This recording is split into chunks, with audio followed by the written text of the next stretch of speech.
Gabriel. Any other thing to be done? Okay, so having said that, well, standing on existing protocols, and for some of us that have been here for the past 3 weeks, of course, you know what the rules of the games actually are. For the benefit of those that are just joining us for the first time today, it hasn't changed, but let me just brief us and remind us of our rules. Rule number one: for as long as this training lasts, you are expected, it is your responsibility, in fact, you are mandated not to be a spectator, but to be a participant. Your contributions is highly needed at any given time. Hence, no sitting on the fence, dropping your phone, registering, and then you're busy doing something else. It will not be allowed. If I call your name, ask you a question, and you're not giving us response, you'll be removed from the platform. Secondly, all phones are supposed to be muted. Please. This is to allow us have a seamless, you know, conversation. So I don't talk, the other person is talking, a child is crying, somebody is scratching the back of the pot, somebody is laughing. No, this is professional training. Okay, so let's adhere to that and keep it very professional. If I find anybody wanting, I will collect 1,000 naira from you. I have the permission of the moderator. I'll collect 1,000 naira from you. So if you make our class to be rowdy as many times as possible, at least today I can make up to 30,000. Mr. Sunday will be my financial secretary for today. So With all pleasure, sir. with all pleasure. Yeah, so thank you very much for today, finding time to make it. And for some of us, we are in Australia now. We are 9 hours ahead of you people in Nigeria, but we just have to make this time work, okay? So thank you once again for having me. All right, today we shall be looking at project stakeholder management. In our first class, we talked about the introduction to project management, and we did justice to it, exploring, what project management is all about, the processes, and everything that is expected of one being a project manager. We equally talked about integration. We talked about integration, how to integrate every aspect of the project into the system just for one purpose, for one reason: result. Whatever you're integrating into the project, the end is having a successful result. And last week, we talked about the need to also integrate the human capital into the project system, that is, managing your human resources, right? The right person for the right job description, analysis, specific job specifications, the expectations of the employee to the employer, the expectation of the employer to the employees, your responsibility as a project human resource manager as far as that project is concerned. So today we shall be looking at project stakeholders management. Don't forget, when we started, I did mention that it is one thing for us to have a project. Project does not just originate on its own. It is being sponsored by someone, whether you are conscious or you are not. So, in the course of this training, exposing us to this topic, we'll begin to know that not everyone, you know, is really participating in the project. fully, that you can see them, but they are 100% sponsors on such projects. You cannot even see them.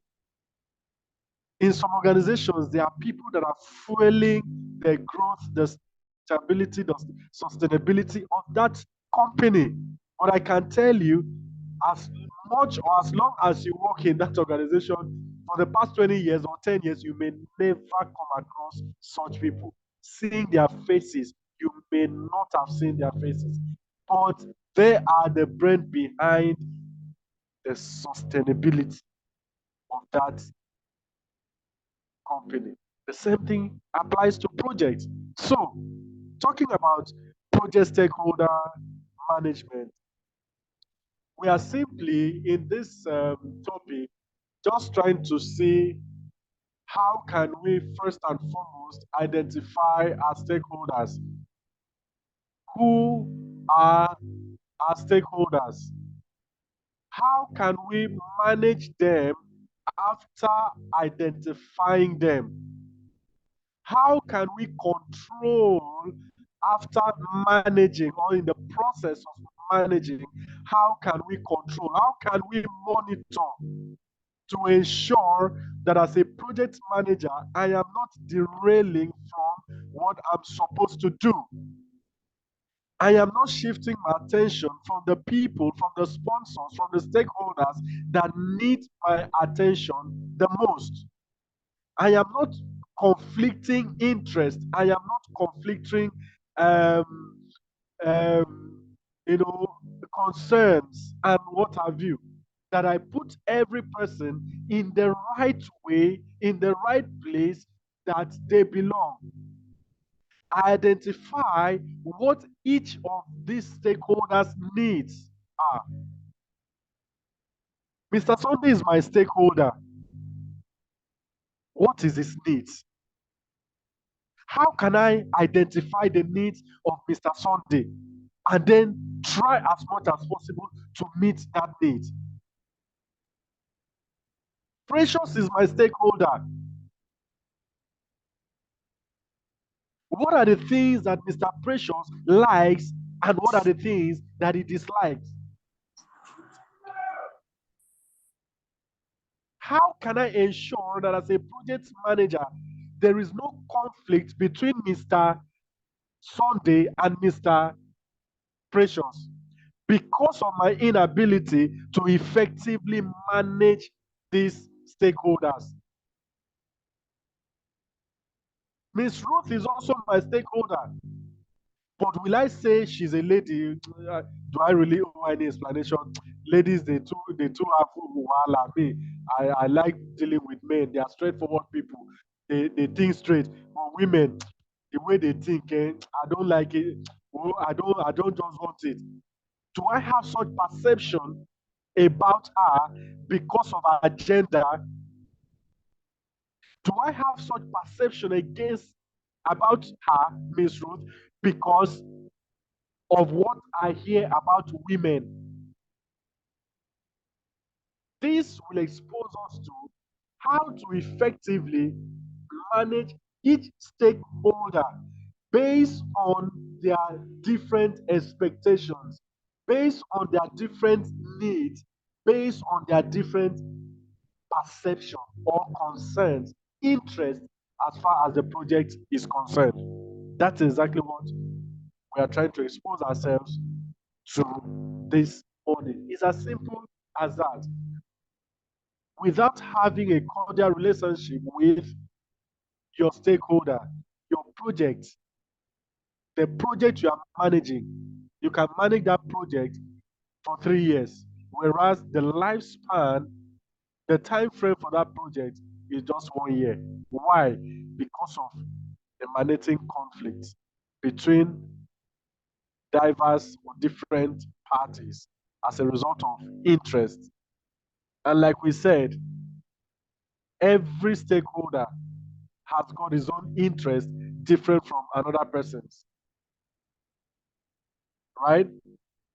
Mr. Sunday's interest in this project is quite different. He might be looking His own interest might be from the point of return on investment.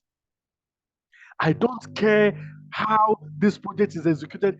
Mine is, let the project manager tell me explicitly, comprehensively, quantitatively, what is the return on investment as far as this project is concerned. That is where my interest is. That is Mr. Sunday's interest about return on investment.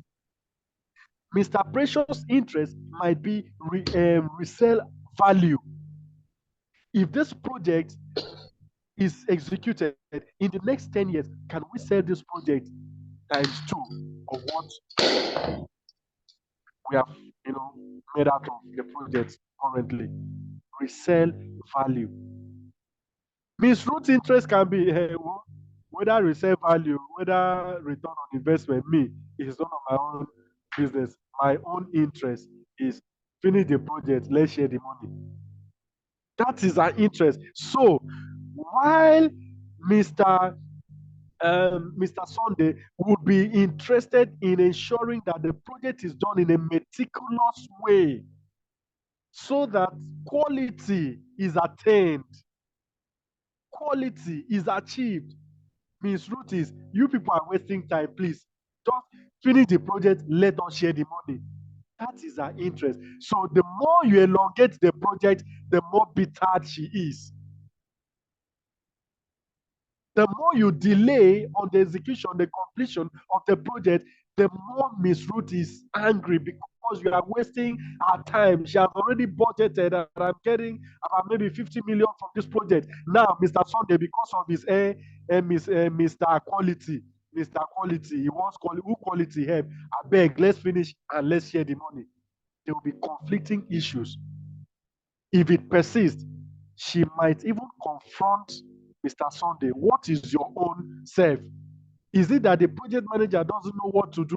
Do you want to teach him his job? Why are you a quality? When this, you are delaying the completion of the project.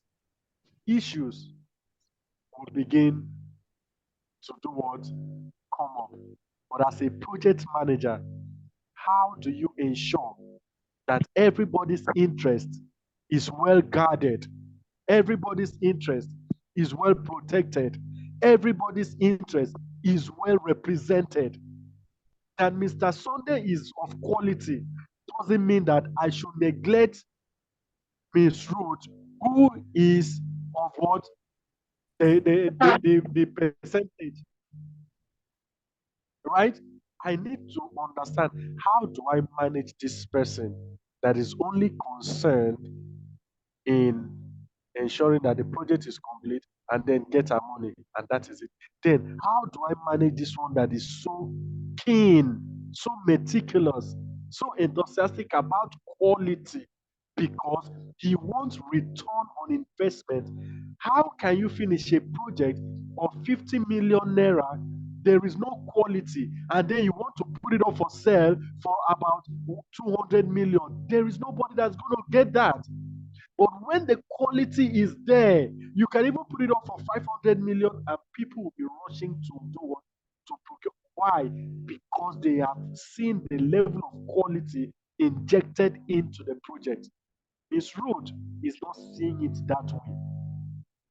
Precious is not seeing it that way. So, project stakeholders management is the process of identifying, managing, controlling, monitoring your project stakeholders to ensuring that every person's interest is well represented, every person's need is well taken care of, in order to ensure a smooth completion, execution, and delivery of the project.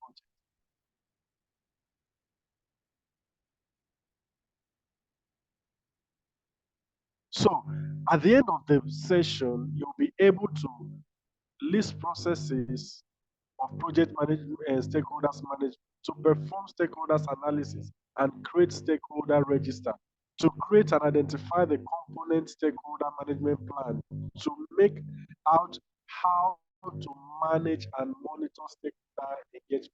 to list input, tools and techniques and output of stakeholder management processes and understand them in details. All right. So first and foremost, you know, last week or thereabout, we talked about project management charter, a document that contains the overall comprehensive, detailed analysis of the information concerning a particular project, right? It is not also different from this project stakeholder management. There's nothing different because in it, in the project charter, project management charter, you will also be able to write down, pen down the people that sum up to be your what? Your stakeholders who are there. So now I have the project, right? I'm the project manager. I am the project manager. Mr. Sunday is my sponsor. Ruth is my sponsor. Precious, my sponsor. In that project management charter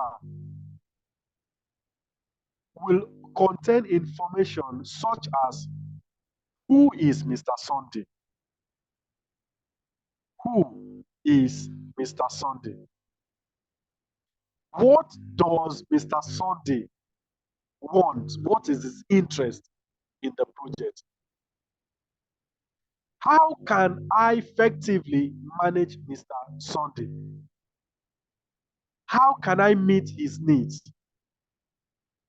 Still in this, I'll be able to know what mode of communication does Mr. Sunday prefer. Is this somebody that doesn't read emails?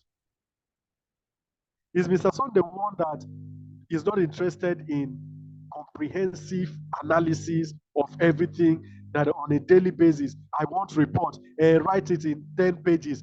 Give me. Is it a type of person?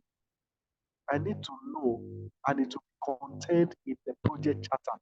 The reason for this is so that whoever picks up this document, once you come across the name Mr. Sunday, it gives you an analysis of how Mr. Sunday should be treated, his expectation for the project, how he wants to be treated, how he wants to be communicated to, the channel of communication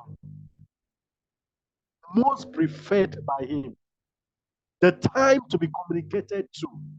Is this somebody that likes analysis or guy? I don't have that time. Please go straight to the point. So, what happened today? In 3 sentences, give me a brief of what happened today. No, actually, notwithstanding, nevertheless, you see, as a matter of fact, okay, go straight to the point. Itemize it. This happened, this happened, this happened. Case closed. But Miss Ruth, come on. She wants, in fact, as we came in today, we opened the gate. Everybody went inside. They changed. As we changed, we did morning devotion. As we finished morning devotion, the project manager addressed the people. As he had finished addressing, and then now when the project supervisor now had a meeting with the project man, she wants everything that happened within, that project on a daily basis. She wants information, no stone unturned. She doesn't want to hear it anywhere. Say, why didn't you? She wants everything in there. If she's this kind of a person, do I have the stamina to handle her this way? What are other alternatives that I can use, deploy to serve her better? Do I have such time that after the whole day's job, hectic job, I'll now start to write 10 pages of reports because my project sponsor, Ms. Ruth, is a meticulous, analytical person. You want an in-depth analysis?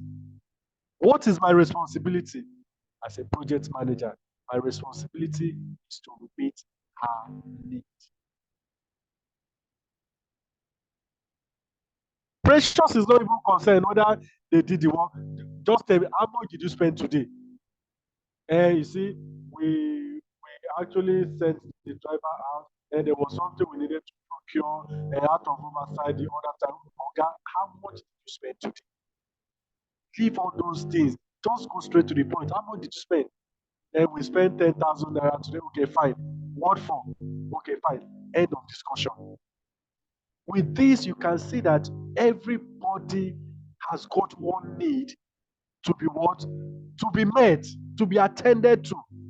So the question is, how do you manage stakeholders with conflicting interests? Mr. Sunday, how do you manage stakeholders with conflicting interests? When you are done speaking, Precious will speak, and then Ruth will speak. Over to you, Mr. Sunday.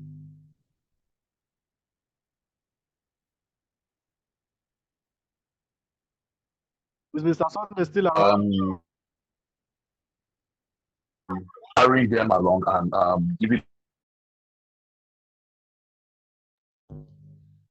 them a detailed information as per the program. Can you hear me, sir? Yes, sir, but it's fainting.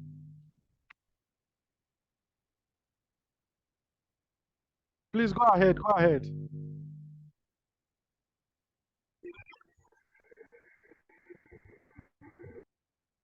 Can you hear me, sir? Yes, go ahead, please. Yeah, sorry, I had a break in my signal.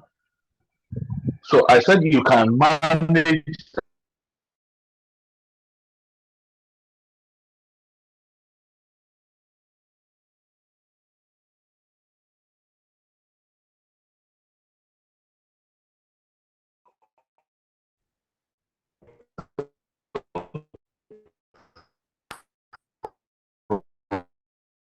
I think that's my own way. I think you can manage stakeholders on the project. All right, thank you, sir. Mr. Precious. Okay, thank you so much, sir, for the opportunity and privilege.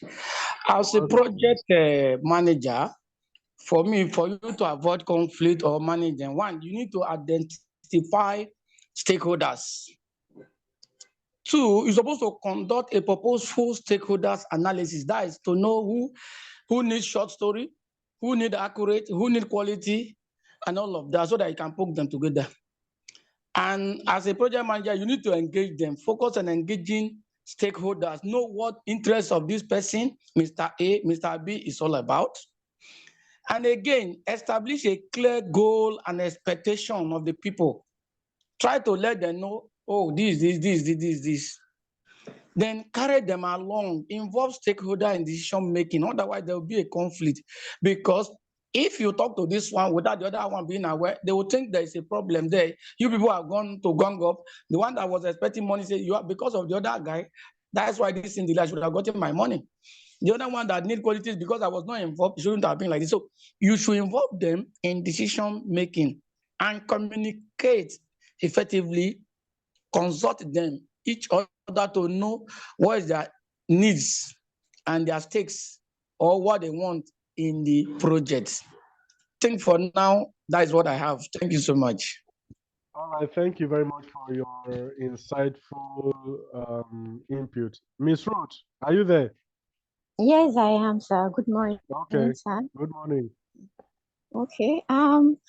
For stakeholders with conflicting interests, I think we talked about this at the start of the class. And if I can remember, you said we said something like not being biased and then making no promises to any of the stakeholders. So not being biased in your decisions and all that, not making promises to one stakeholder or any other. So whatever you're presenting to them must be facts and figures, and bringing both their interests into consideration, not favoring one against the other. I think that's it, sir. All right, thank you. Thank you very much. Thank you very much. Let me add my brother from Ghana. Okay, what's your input? My brother from Ghana. Are you there? Isaac. Isaac, are you there? Okay, let's move. So we are looking at number one, identifying stakeholders, right? Like I said before, who is who in the project? Who serves what Good morning. Good interest? morning. Good morning. Yeah, good morning. Hold on, we'll get back to you later. We've moved past. So identifying stakeholders, who is who in the project? You know, some people bring money to sponsor the project. Some people bring ideas to sponsor the project as well. Intellectual capacity, intellectual property. Some people would go as much as, you know, bringing the connections for the project. They are equally stakeholders. You know, it's just like there's a project that is supposed to be carried out, and a friend of mine just approached me like, "Man, guy, we are stuck here. There's this project we want to embark on. Is about 1 billion naira." Say 1 billion. So how do you guys intend? Man, we are stuck. There's no money. We don't even know who we can approach to sponsor this. I said, just give me 2 days. Let me talk to a friend. And I now call Mr. Sunday. Hey, bro, what's up now? How you doing? There's this project. Who is that now? Please mute your mic now. All right, Mr. Sunday, there's a project I want us to get involved in. The value is about 1 billion. Are you interested? He said yes, that is interested. I go back to the project initiator, said, okay, we are ready to put in 1 billion naira. I am a stakeholder in that project. I did not bring money. I did not bring property, but I brought connection that will ensure that the project is executed. Now, my own interest is different. Mr. Sunday brought in 1 billion. His own interest is far more different from mine. If anything happens to the project, I can, hey, yeah, now, wow. Anyways, that is, such is life. And let's take it that way, such is life. I will not feel the impact because the level of my interest in that project is never the same like somebody that coughed out 1 billion naira and you are telling him stories. You want him to have a heart attack. Then the other person said, okay, I'm going to give maybe 1% of the 1 billion. The other one says, okay, don't worry, I'll put in my property so that we can use it for, okay, I have machines and all of that. Different people, different contributions, different interests. For those of you that were involved in buying shares about 15, 20 years ago that everything crashed, somebody that bought share for 20,000 naira, even if the bank want to collapse, he will not even feel it. But somebody that bought shares for 200 billion, 100 billion, you don't even want to hear that fly past the bank. You get involved. You begin to query why, because of the level of your interest. So in identifying stakeholders, all of these must be identified. Analyzing stakeholders' expectations and their impact on the project. What is the expectation of the stakeholder that brought in 1 billion? What is his impact? in that project? What is the impact of that 1 billion on the project? I brought Mr. Sunday. What is my own impact? My own impact is just the fact that I brought somebody. What if they decide to pay me off, Mr. Gabriel? Thank you very much for bringing somebody. Oh yeah, collect 50,000. Yes, I'm not contributing financially into the project, but I contributed indirectly by bringing in somebody. My impact is also felt that that guy get connection. If not for him, this project for not go anywhere. That is my own impact, right? Then developing stakeholders management strategies. The strategy to manage each of the stakeholders cannot be the same. Otherwise, you will bring everybody in the same basket, treating them the same way, whereas they should have been treated differently. So you must do what? Develop what? Strategies. Engaging stakeholders in project decision. Like we said, you do not have totality of control in the project. Every decision that needs to be taken must be, every stakeholder must be involved. Every decision must be deliberated upon. Every decision must be agreed upon. Every decision must be approved and then executed. How is it possible that I have stakeholders and then I'm taking decision on my don't mind them, Jare. They think they know more than me. Me that I've been a project manager since the time of Methuselah. I beg, leave those ones. Is it because they have money? Do it this way. I don't have such right as a project manager. They need to be consulted because we are working based on the prototype. Every project has got objectives, goals to achieve. What if, as a project manager, I deviate from the objective of the project because of my I too know? Because of my too know. That should be avoided as much as possible. Managing issues and their conflicting interests. When we started the class, the first day, I said, when you're managing your stakeholders, be neutral. That's the only way you can survive managing people. Be neutral. There's a board meeting of stakeholders. I'm the project manager. Mr. Sunday say, Mr. Gabriel, don't you think what I've said is right? Did you just hear what Mr. Precious said? Did you just hear what?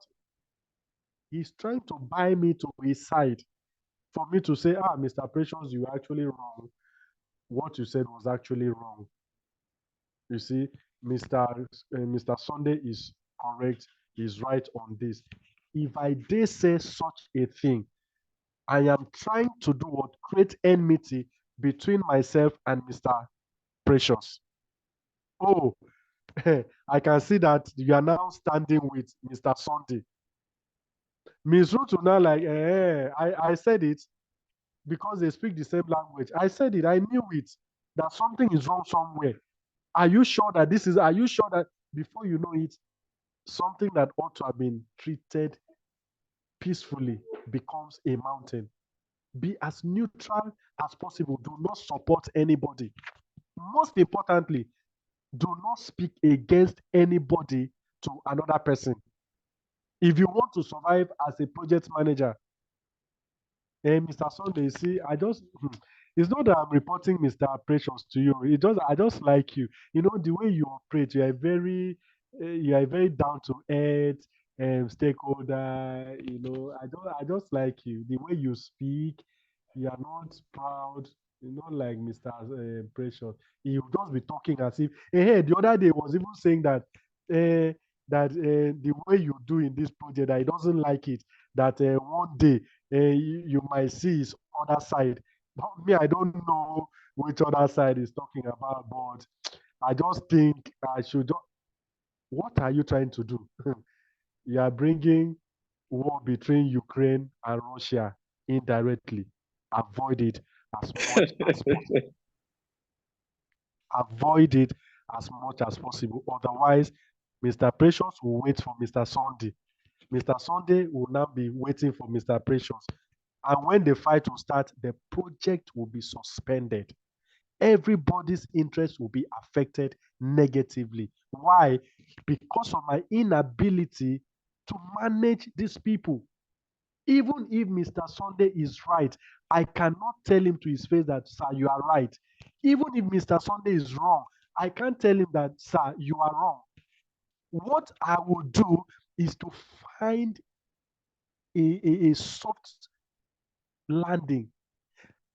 There's a way you can diffuse the opinion of somebody without necessarily picking on that person, and the person consciously will like, this guy is right too. This guy is right too. But I've not told you that you were wrong. You are the one using your mouth to tell yourself that you were wrong. Why? Because of the way I presented my own, analysis. He goes, okay, let's do it like this. Sir, see, the project is this way, and we understand diverse stakeholders, and we have a target. If I might suggest that it is done this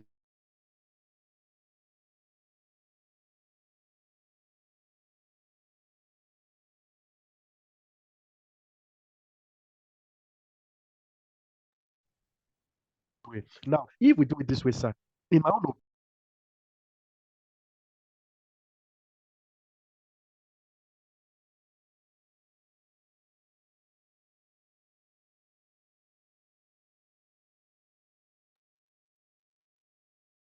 right?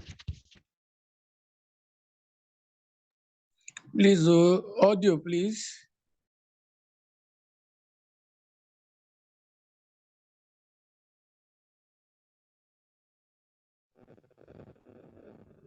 It's easy to say, Mr. I didn't look at it from that angle. Wow, I didn't look at it from Mr. Sunday. Don't you, Mr. Precious? Don't you see? The way. Don't you agree with him? I have been able to diffuse Mr. Sunday's standing without telling him directly that, hey, guy, you were wrong. That's how to operate when you have, people of diverse interest in a project. That is how to operate once you have such. It is not by fight. It is not by, hey, I've been doing this for the past 100 years. No, it is your ability to manage them. Then we talk about communication is the key to manage stakeholders. They don't want to be deprived of any useful information. They want to be carried along in the most suitable and most friendly manner. How do I communicate to Mr. Sunday? What mode of communication does he like? Does he like WhatsApp? There are some that will tell you, I don't read anything. You call me by 12 midnight, 11:30 a.m. p.m. That's when I have time to listen to you. That is their mode of communication. Then continuous and clear communication is required, not an ambiguous, communication method. Being simple, direct, concise, precise, straight to the point. No form of ambiguity. That I did not understand it. Please, can you are repeating one thing 10 times because it's difficult to comprehend. So understand their needs and expectations, addressing their issues as they occur. You also manage conflicts to facilitate stakeholders' engagement throughout the project. Now, like we said, managing conflict. One day, Mr. Sunday will call me, Mr. Gabriel, you are the project manager. I want to bring this to your attention. You see what Mr. Precious is doing in this project. By the time I'm through with him, he will know that I brought the money for this project. He will know that I have connections. He will know that I did it. He will know as a project manager, I won't tell him, hey, Mr. Sunday, me, I've even been waiting to tell you the same thing. If you know you can deal with him, just deal with him. His own is too much now. What does he think? Who does he think he is? What I will do, sir, for the purpose of this project, let us take it easy. It's not as bad as that. It's not as bad as that. Mr. Precious actually means good for this project. It's just the way we are treating. We can do better. Let's do it this way. Let's do it this way. I'm trying to do what? Manage the conflict. Manage his perception about Mr. Precious. That is what is expected of you as a project manager, right? Consideration for agile environment. Agile project environment require active engagement and participation with what? With stakeholders.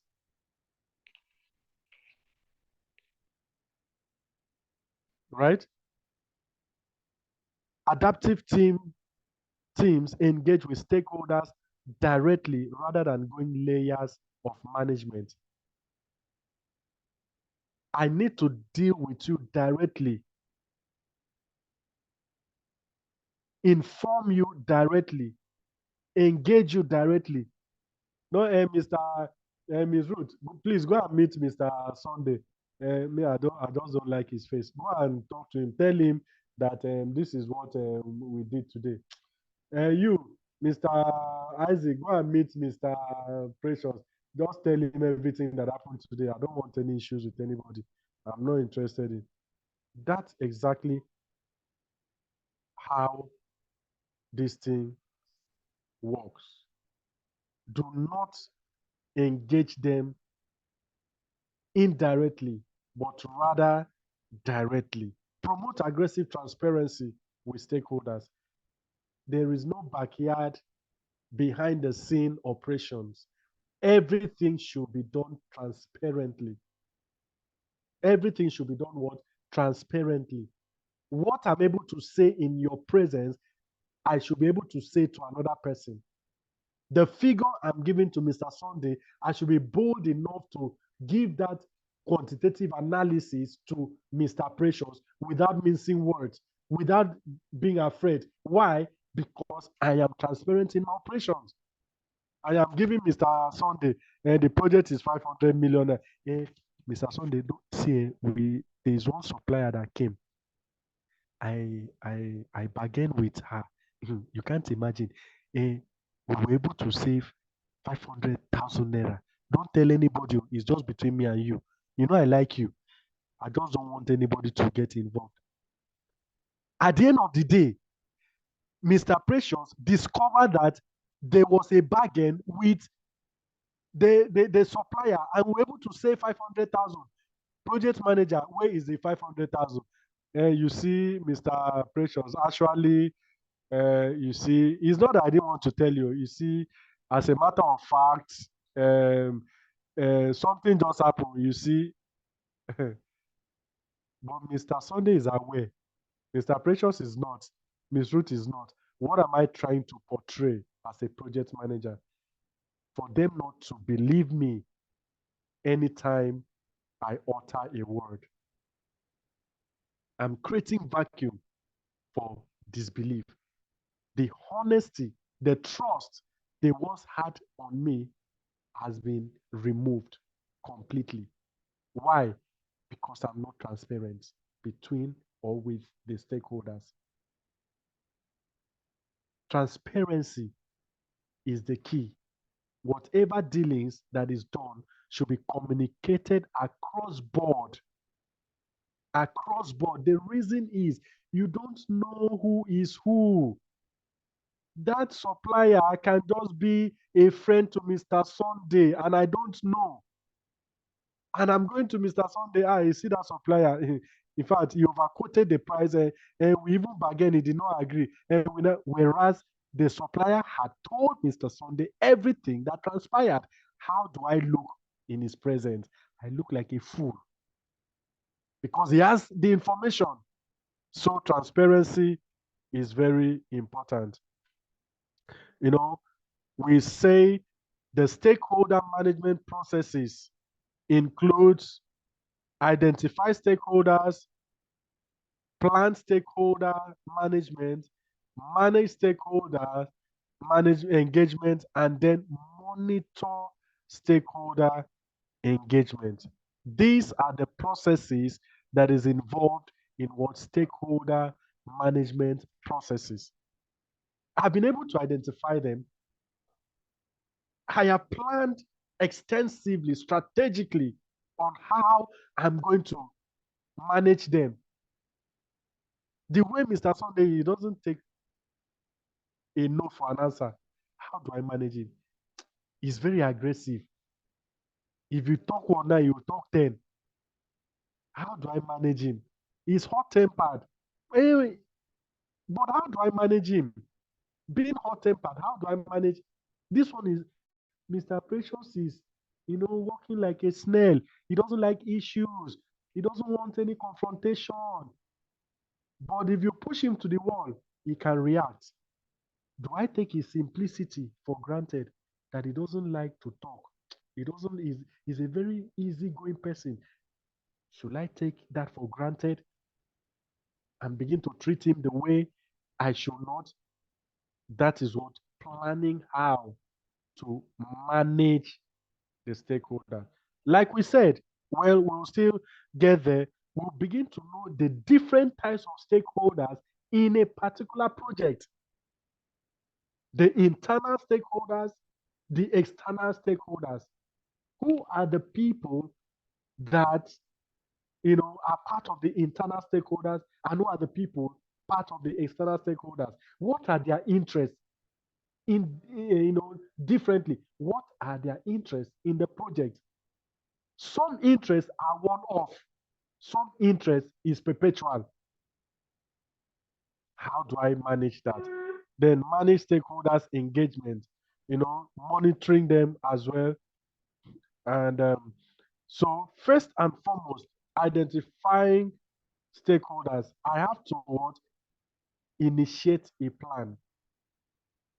Identifying people, group, organization who impact or are impacted by the project.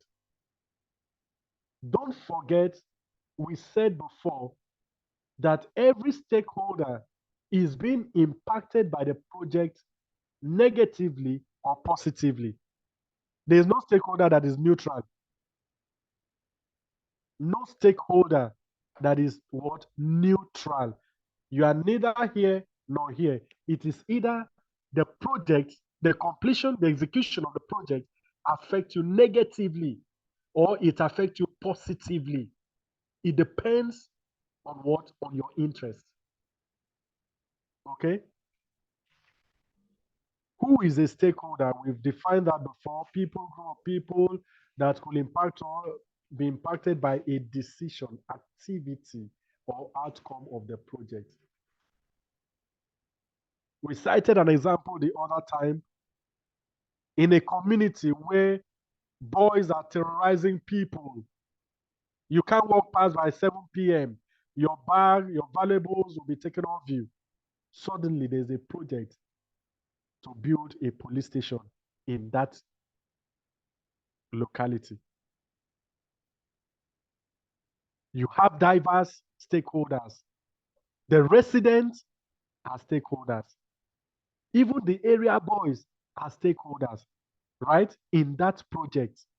But the question is, how will the completion of the project affect them negatively or positively?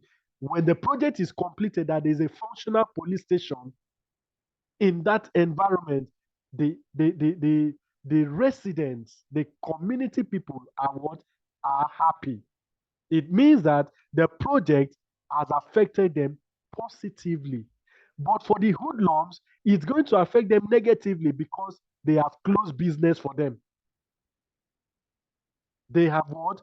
Closed business for them. They can no longer operate freely in that area. So you can see that the completion of a project affects a stakeholder positively or what? Or negatively. We also say identifying stakeholders, documenting information regarding their interests. We've mentioned that before. What is the interest of Mr. Sundays in this project? It is documented. What is his level of influence in this project? It is documented. What is his level of involvement? Does he just dump the money in the project and say, hey guys, all I want is result? He flies out of the country to Bahamas to enjoy himself. Whatever happens, I don't care. I want result. You say you are going to give me back my 1 billion in the next 1 year. That's what I'm waiting for. I don't need any excuse from you. Is he really involved in the project on a daily basis? What about the interdependencies and the impact on the project? So you classify them according to the above said factors. And we say that this can be achieved during the initial stage of the project. You cannot get this done in the middle of the project or at the end of the project. The project is 70% gone. And you are now saying, hey, what is the interest of Mr. Precious? So, the way he's doing in this project, what do you think his interest could be? Well, I don't really know. It's neither here nor there.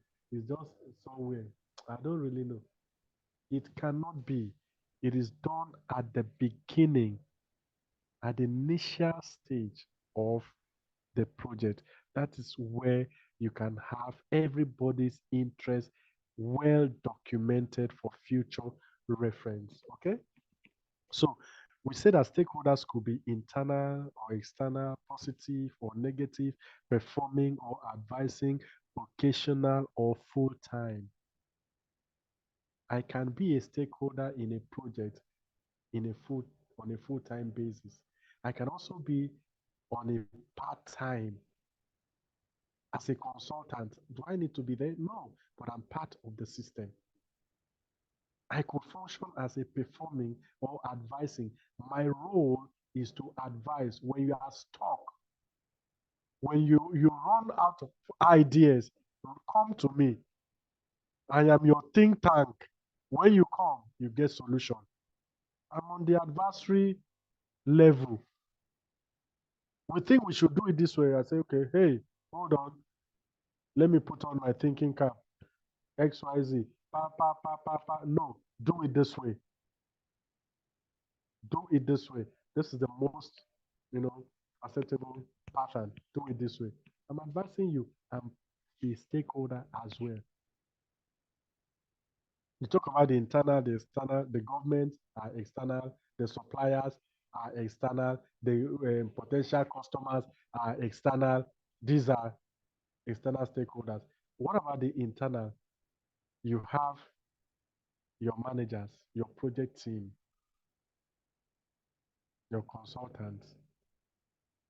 These are what?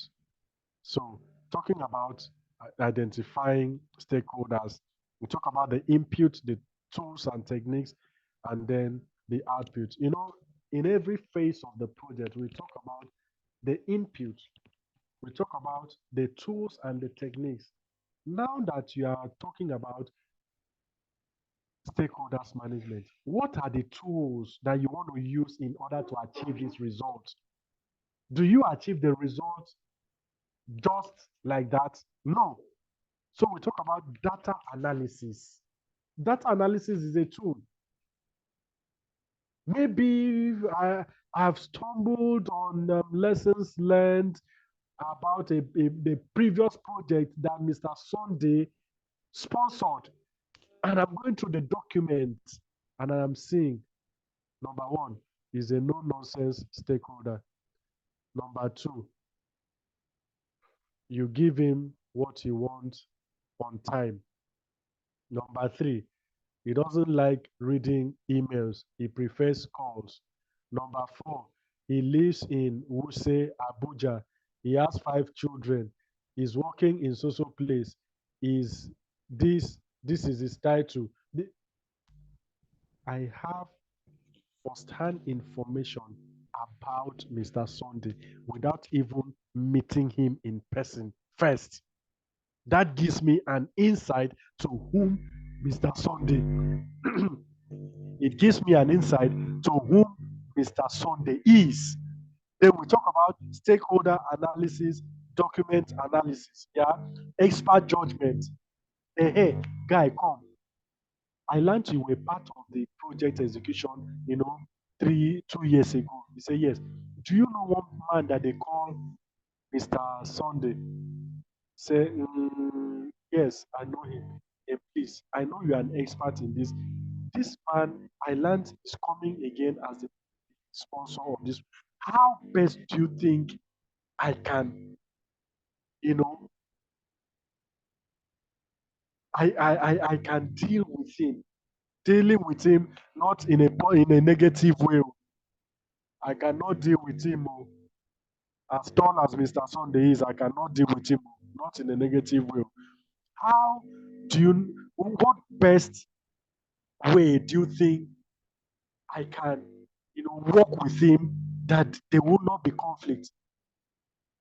Sir, have you in your 50 years as a project manager, how do you deal with people that, you know, are hot-tempered?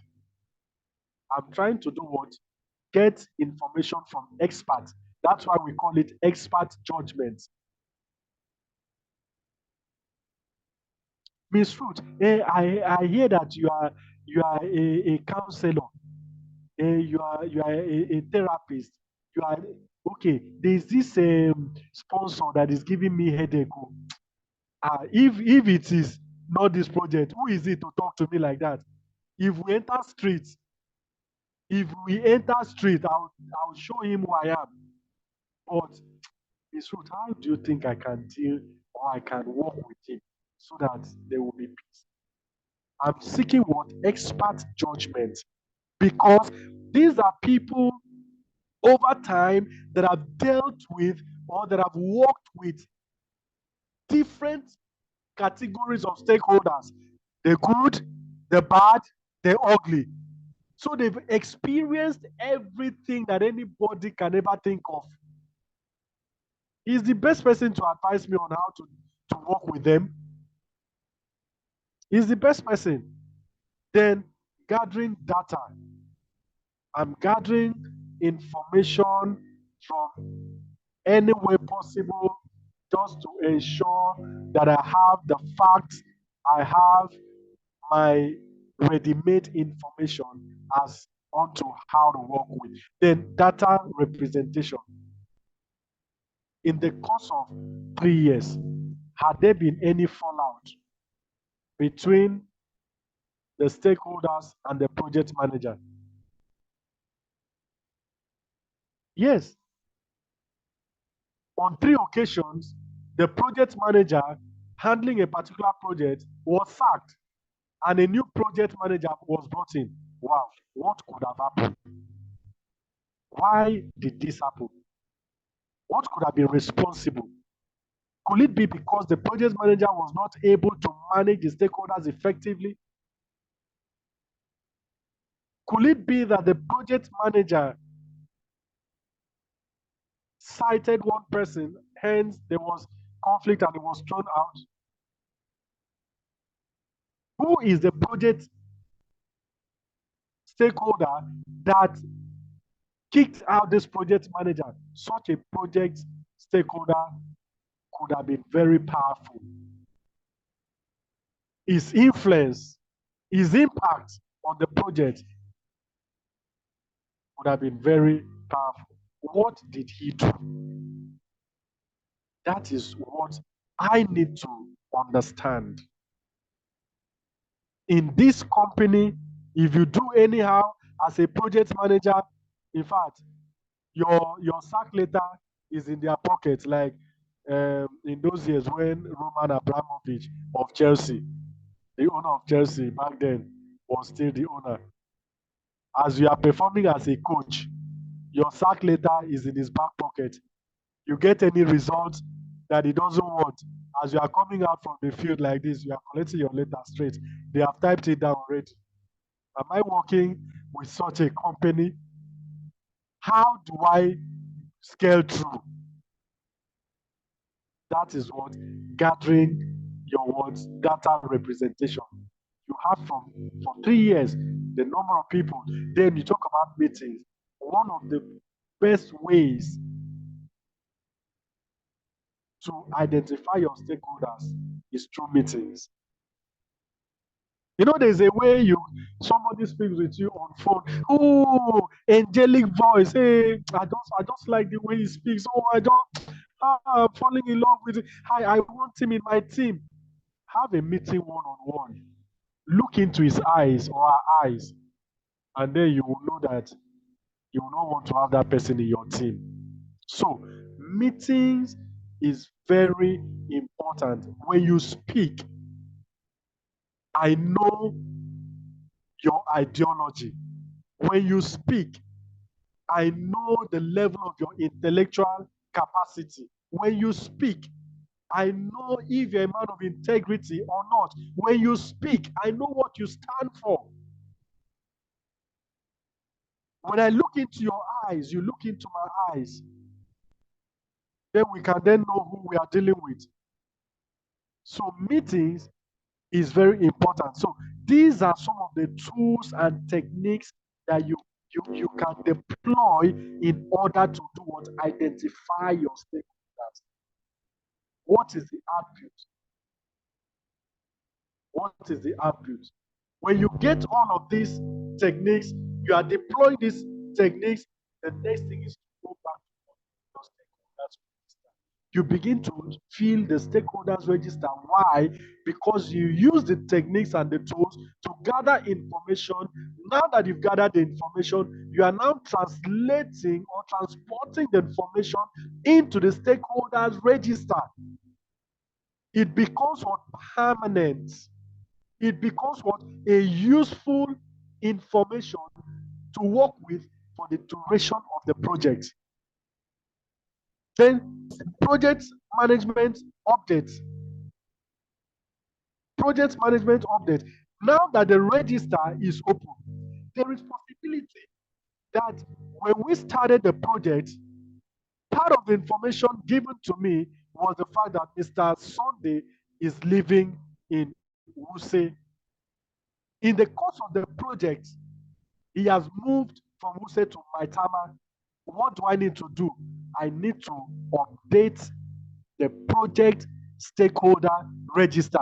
That is no longer living in Wuse, but he has moved to Maitama. It has to reflect. It has to do what? It has to reflect. On the other hand, when we started the project, Mr. Sunday injected 500 million. But along the line, he brought in another 200 million. It has to reflect on what the stakeholders register. Then we talk about project document update.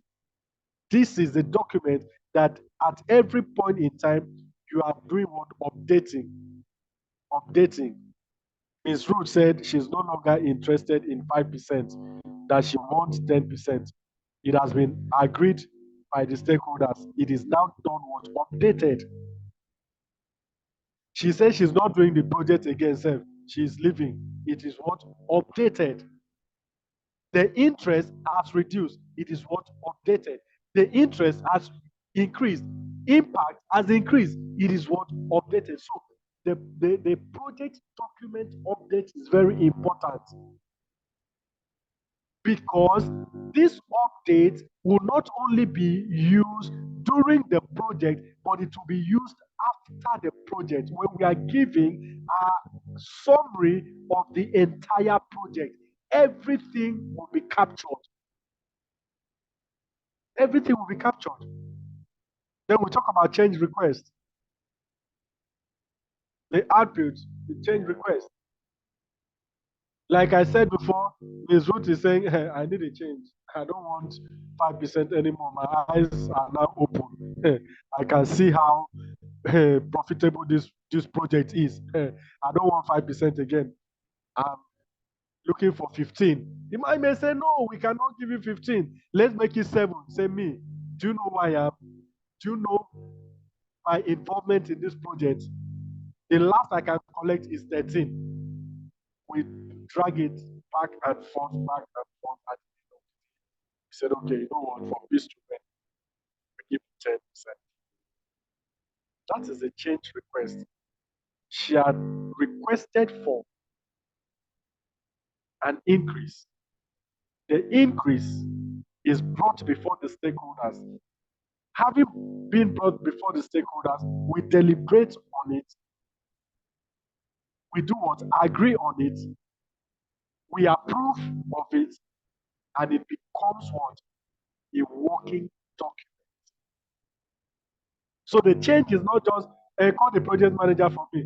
Mr. Gabriel, henceforth, for the project, I want 50%. Yes, ma'am. It can't work that way. I say, yes, ma'am. It will be included. Just 15%, ma'am. Or do you want more? No. The change has to follow due process in order for us to get what we want.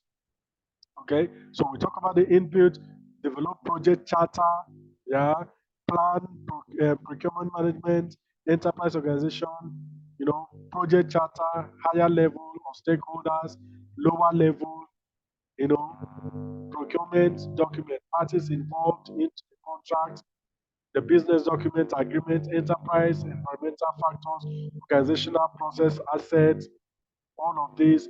Then we are looking at the tools and techniques. We have looked at that before. The data analysis, stakeholder analysis, that is the interests, the rights, ownership, knowledge, contributions. For every project, for as long as we are part of the stakeholders, our contribution differs. As your contribution differs, so also contribution financially and otherwise, so also when you want to talk, when they want to share, it also differs. Right? You buy a share in a bank, they are doing their annual general meeting. Your share is maybe you bought for 10,000 naira. You bought shares 10,000 naira, they are giving you dividends of 10 kobo. And then somebody bought shares 500 million. When they are doing meeting and they say people should talk, you said you want to talk, you get mind. You get mind, you want to talk. We have to analyze. That is why when maybe you go for village meeting, it is the son that has money that speaks. Whether it's the last born that has money in the family, is the one. Please let somebody speak. But you are the firstborn, it doesn't matter. It is your money that speaks. They say, let somebody, please, you can speak. The last one will stand up. They greet him very well. Why? Money is talking. So they've been able to know, analyze the members of the family and place everybody where they belong. They place them where they belong. The same thing is what in the project. Your right. What is your right? The ownership. Can I override your own ownership of the project? I can only do that if I bring a substantial amount of money that will outrun yours.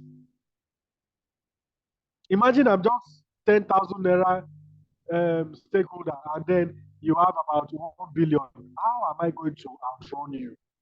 You are the owner of the, in fact, you can even buy me, join. Right? So we talk about knowledge, we talk about contributions. data analysis, expert judgment, data gathering, questionnaire, survey, brainstorming concerning the stakeholder, data representation. Yes, we now talk about the power. We are now talking about the interest and power. We talk about the influence. We talk about influence and impact.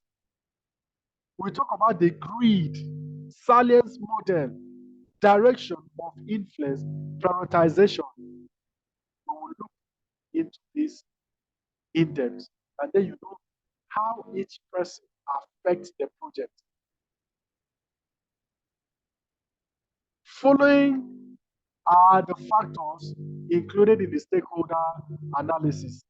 Your power, that is your level of authority. Your interest, level of concern. Is there difference between your level of authority and level of concern? That is your power and interest, contributions. Miss Ruth, are you still there?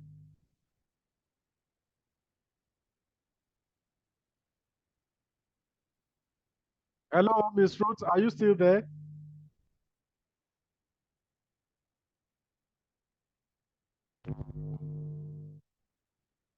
Okay, who is there? Who is there? Who is there? Who is there? Precious, are you still there? Ambrose, I'm are there. you there? All right. Yeah.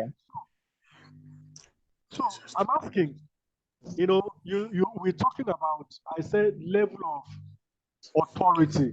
How is it that I have authority on a project and then my level of concern is low? What is your perception of this?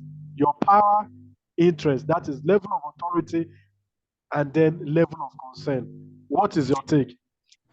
I think level of authority determines how relevant the stakeholder is to the project, while level of concern is a kind of the impact, either negative or positive, from the stakeholders. So more relevant and impact. I think I can bring the two together. The differences in authority, level of authority and level of concern. Then the level of authority is, as you rightly said, the person who can influence certain things and all of that. He can fire and all of that. But the other one is concerned about the completion of the project and the benefit of the project. Thank you so much. All right, thank you, sir. Miss Ruth, are you there now? Okay, Mr. Ambrose.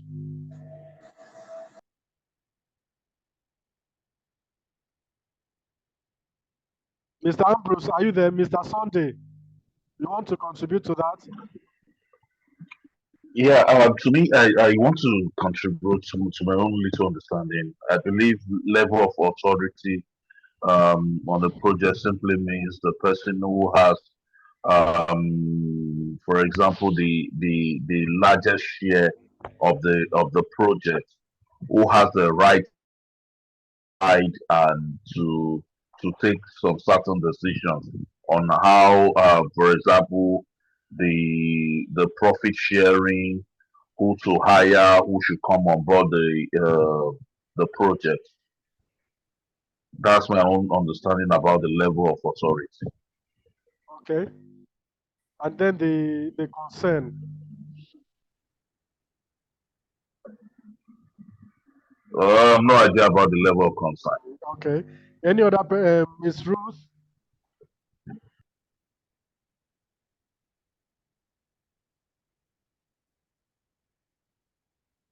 Okay, Alexander, are you there? Ambrose, you want to speak now? Okay, Miss Ruth, let's hear from you. She's online.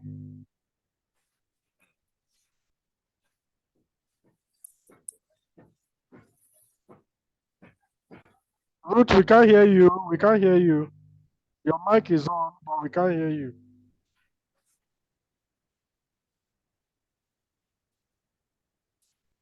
Okay, Mr. Isaac, let's hear from you.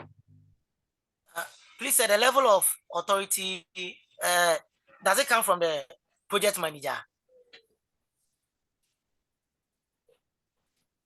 I didn't get Hello. that. Yeah. I was asking if the level of authority comes from the project manager. I asked you a question first, so you answer my own before I answer your own. We are Yes, dealing with contribute your stakeholders now. We are dealing with stakeholders. yes. Though So project contribute manager on is part your of own. stakeholder. Oh, okay, I get that. I get that. Thank you. Uh-huh. Which other person who is there that has not spoken? Kwambe, are you there?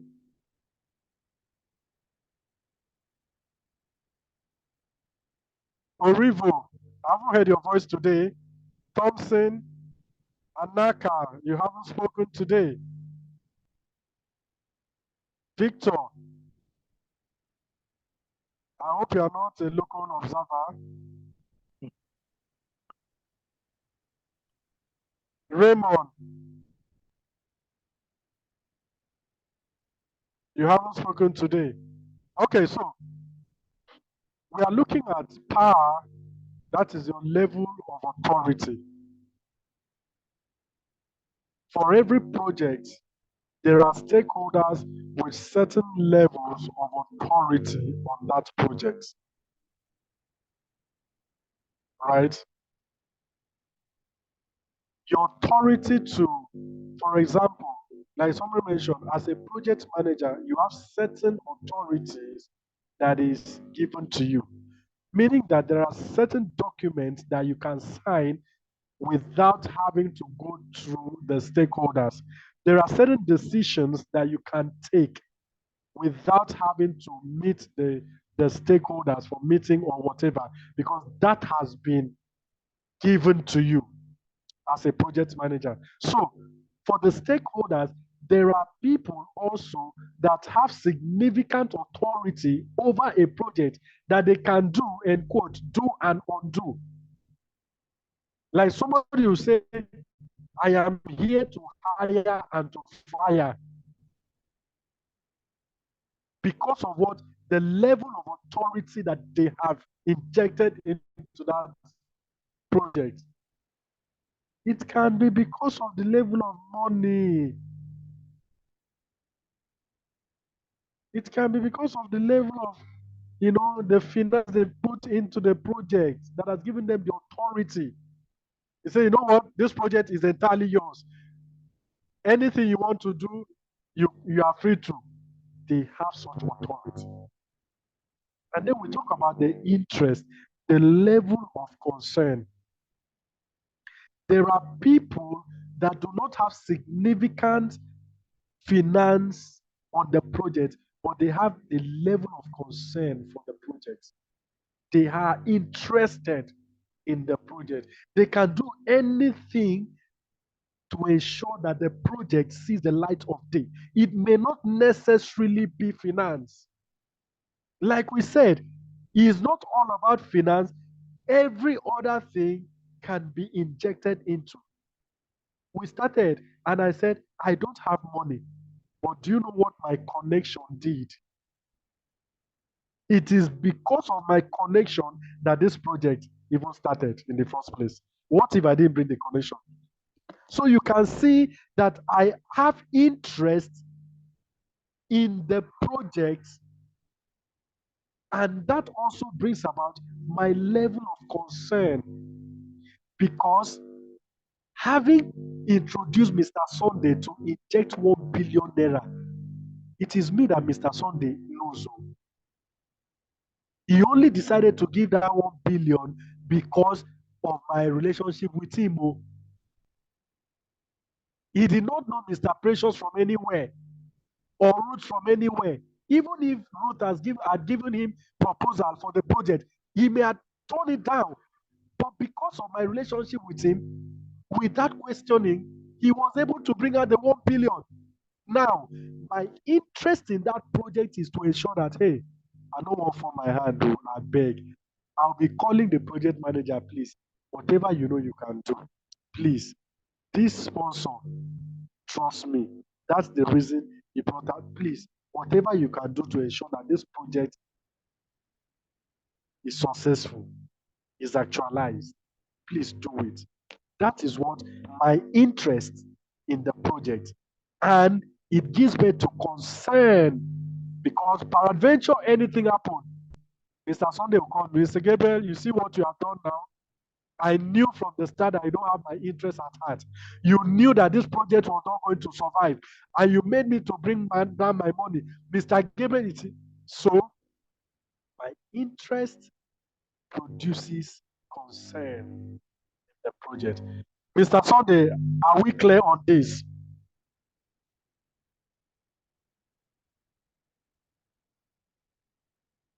Are we clear on this? Yes. Yes. Yes. All right. So we talk about the influence, active involvement. Your active involvement on the project as a stakeholder. Your active involvement. What is your level of involvement in the project? It is not just enough for you to say, I'm a stakeholder. What is your involvement in the project? What can we look out for and say, if not that Mr. Precious was involved in this project, I'm not sure we would have gotten to this level. If not the involvement of Mr. Isaac, this project will not even have gotten to 10% level. If not for the involvement of Mr. Anaka, this project will not have.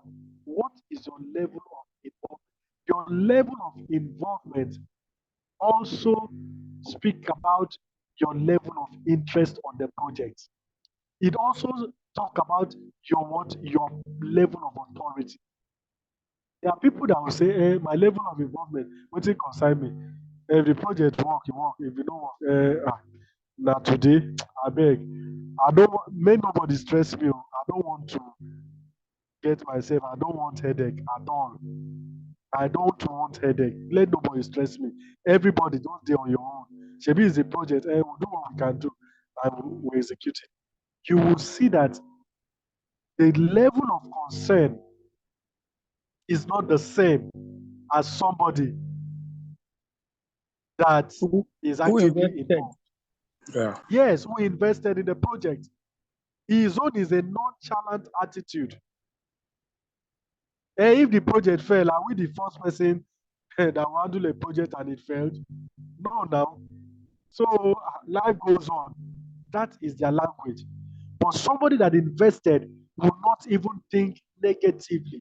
You want, let this project succeed. Let this project succeed. Whatever we can do, we will put it in place. Anything that is needed, we will do it. That is his own. So, your level of involvement also determines your influence. I can say that because of the level of involvement of Mr. Precious in the accounting department, it has influenced our ability to save costs. I don't know if that makes sense. Because of his level of involvement in the procurement process of these projects. And try to make controls, internal control of resources. Yes, of resources. Because of his involvement, we have saved costs because he's been able to make control, he's been able to monitor, he's been able to give the best bargaining for the interest of the entire project.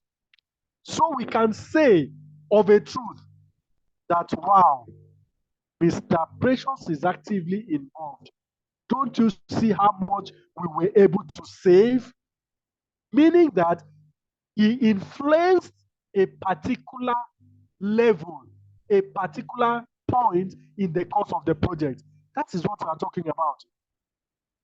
But if it's one with he doesn't, is less concerned, you just call the supplier. Come, I know my project my project sponsors. Those guys, they get money, but you see, they are cargo. They will come like this. Common water they can't even buy for us. See, that this thing, just add 500 naira for me. Just add 500 naira. You see, they say now where person they work in the chop. That is why they call it workshop. Eh? If I don't do it, I have family, I have children, I'll pay school fees. These people they don't care about me. Put 500 naira. So at the end of the day, he would have ended up inflating the prices of the commodity, the materials, for his own interest. Now, is he involved in cutting costs for the organization? The answer is no. He's only involved in his own stomach infrastructure. That is what Yes, he's so involved in. So, in every project, we have people like this. Whether they are internal stakeholders or external stakeholders. Now, have you not seen internal stakeholders that will hide materials at the end of the day they go and sell? Will you tell many. me that such will you tell me that such people are influencing the project positively? The answer is no. Oh, They're influencing the project negatively. yeah. They don't even have any influence. They are not even involved positively, they are involved negatively. So you need to know who is who in the project. Then we talk about the impact, ability to effect changes. Ability to effect changes. Because of your impact on the project, you are able to effect changes. You know the right plug, the right buttons to press, and the necessary changes will do what will come. Why? You have impacted on the project. We say stakeholder analysis, identify potential stakeholders and relevant information, analyze potential impact, positive or negative, or support and classify them, assess their reaction and response in various situations, and plan how to do what? Influence them.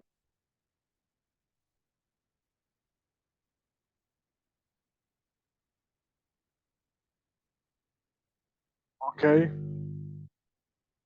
So, various stakeholder analysis model can be used. We talk about the power, the interest grid. We talk about the power, influence grid. The first one is interest grid. We talk about influence and impact grid. Then we talk about the salience model. Classification based on power, urgency, and legitimacy. All of what we are doing is just to expose us to how we can handle stakeholders properly, putting them in their space, identifying who is the who in the project, and giving each and every one of them the necessary attention that they rightfully to what deserve. Power, ability to impose their urgency, need for immediate attention and legitimacy, appropriate involvement. When you say somebody has power, he can impose his will on the project. Why? I have the power. What talking about the other one? It's a song. You have the power. You have the ability to impose your will on the project because of the level of the impact or influence on the project, the power has been given to you. The urgency, need for immediate attention. Imagine a stakeholder with power is calling you. He needs your attention. And then the HR manager also needs your attention. Who will you answer first? Who will you answer first?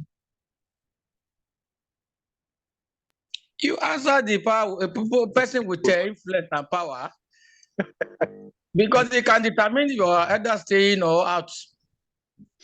Definitely. The HR manager wait.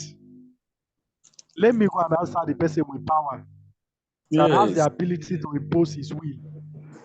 And then because of his power, brings about urgency. There are certain people that when they call you once, you answer them 2 times. And there Sure. are some that they call you 10 times, you answer once. Yes. It is you have seen them to know their levels in the project. So the need for immediate attention. Once your attention is needed, it has to be immediate. Nothing like, sir, I'll join you shortly. And you are keeping him waiting for another 1 hour, another 2 hours. Just go and look for another job because they will replace you. So we look at the power and the interest grid. We have the high and we have the low. For each and every one of them, we will know how and who to give attention to. What each and every one of them deserve. How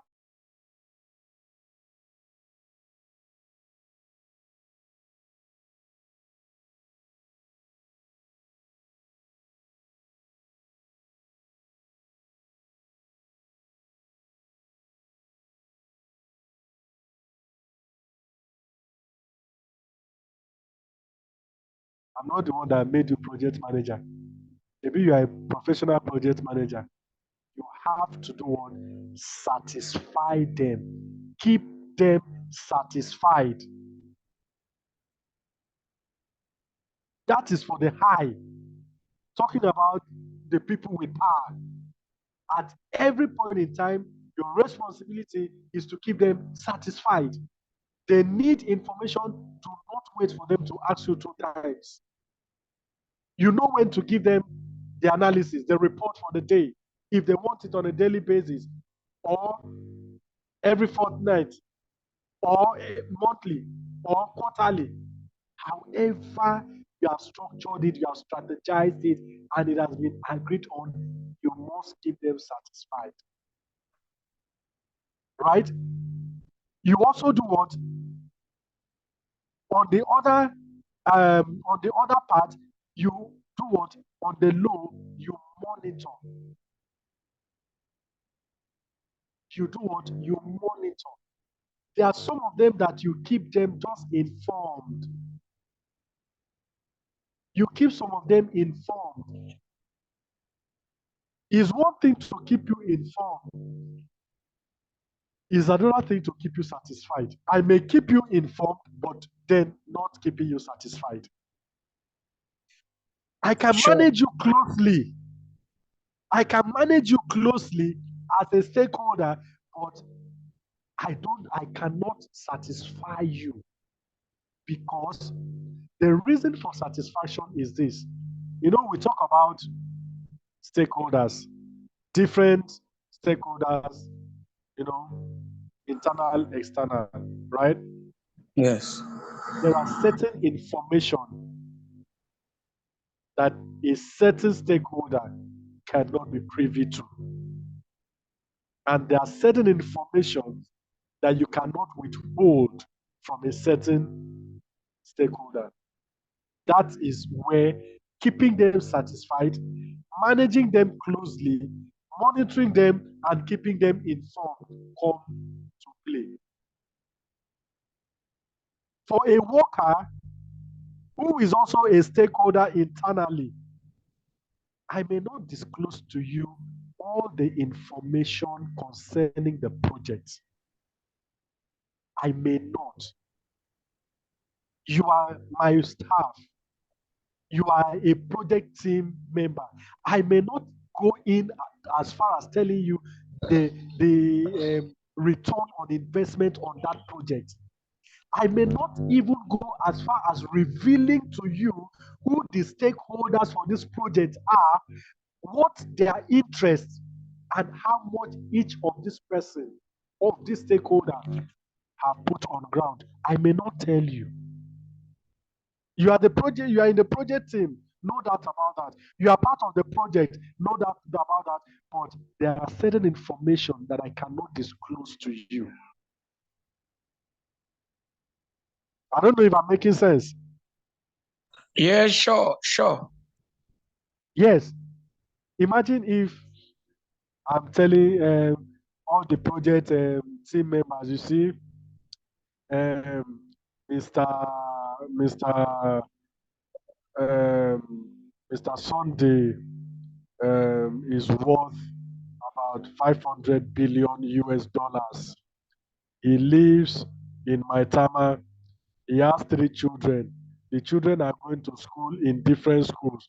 In different, yeah, he has three Rolls Royce.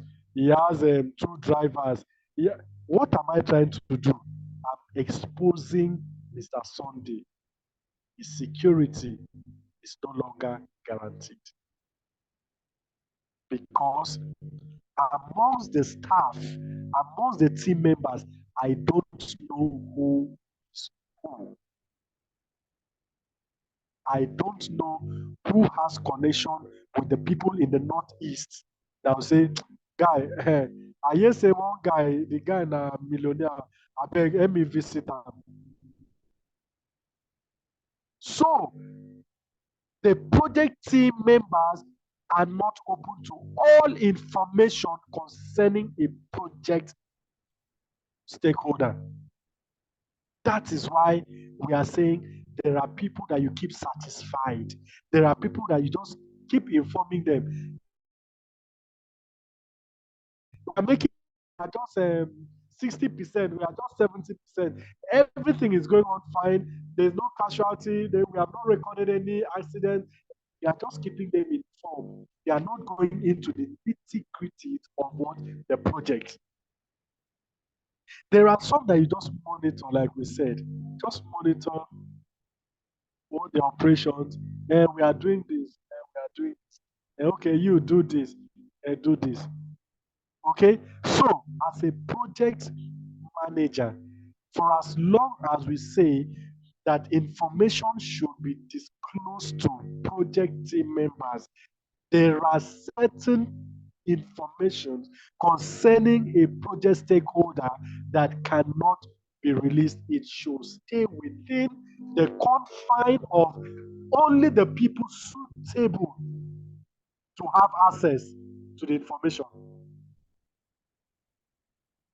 Do not expose your stakeholder because you want to be liberal with information. Please, it's dangerous. It's dangerous. Say, Mr. Sunday, he goes to play golf. He goes to play golf alone. Every Saturday, he doesn't like driving. He doesn't like drivers driving him. He doesn't go with security. He goes alone. He says he prefers driving himself to playing golf on Saturday. I have given a very important information about this level of security to somebody. I'm not saying that we should not trust our team members, but at the same time, like I said, information is very important. You don't know who is who. You don't know who is who.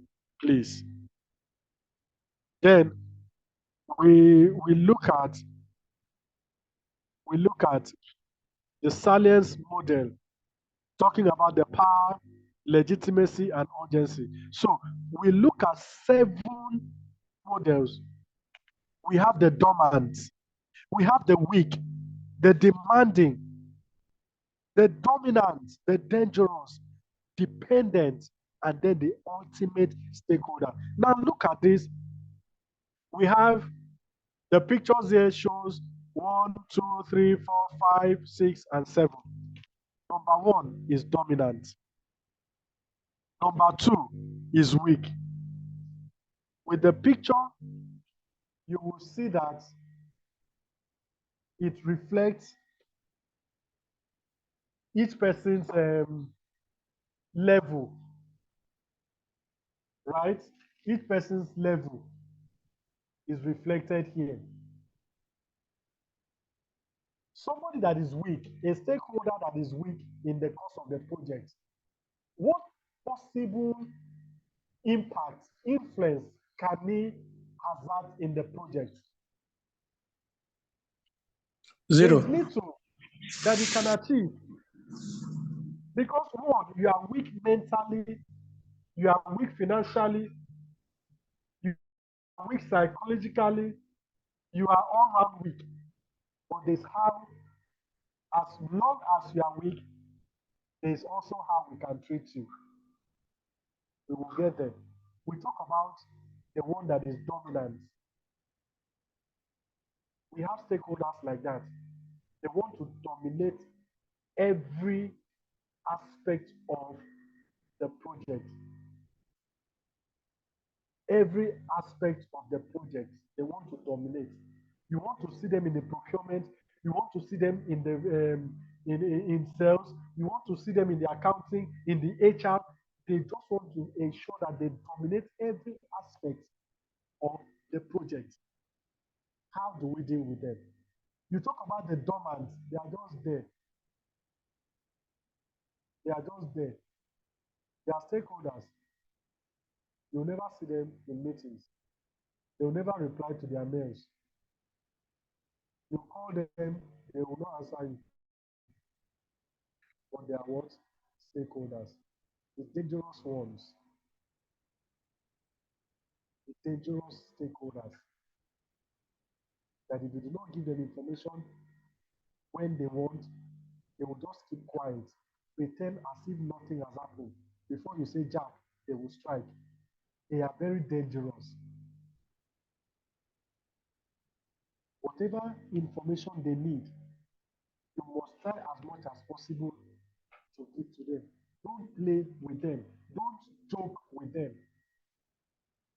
They can be very, jovial. They, oh, don't worry. You say you cannot make it today. Oh, don't worry. Take your time. As you are coming tomorrow, your letter is waiting for you. Oh, sir, I called you yesterday. I should not worry. Now I should take my time. They can be jovial, but don't take their simplicity for granted. We talk about dependence, and then we talk about the ultimate. Now let's see how we can deal with this. Each of the second maps stakeholders with power, audience, and activities, creating 7 different classes. The stakeholders are assessed and assigned to one objective. Number 1, dormant stakeholders. They have power, but not urgency or legitimacy. Thus, the manager should be aware of them, but there is no need to plan for their communication.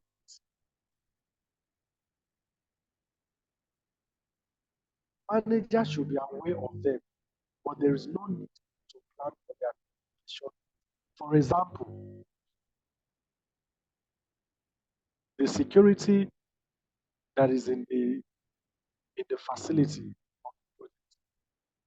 is a stakeholder, right? He has the power. He can decide to lock off that place and just travel to Kaduna first. He can decide to lock that place up and just sleep inside. You will knock and knock and knock and tire. He has the power to get information from around the community and give you the same information. Hey, Oga, I hear say today they want to do traditional play. They say people should not come out. You are not aware as a project manager, but this security has the information at his fingertips, and he has given you the information in order for you to work with.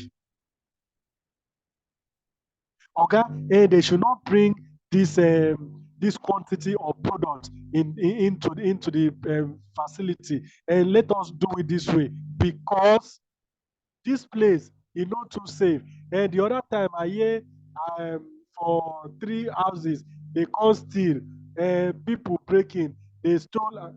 He's giving you useful information. He has the power, but no urgency. He's not somebody that when he calls you once, you answer him 10 times. There's no such urgency. There's no legitimacy.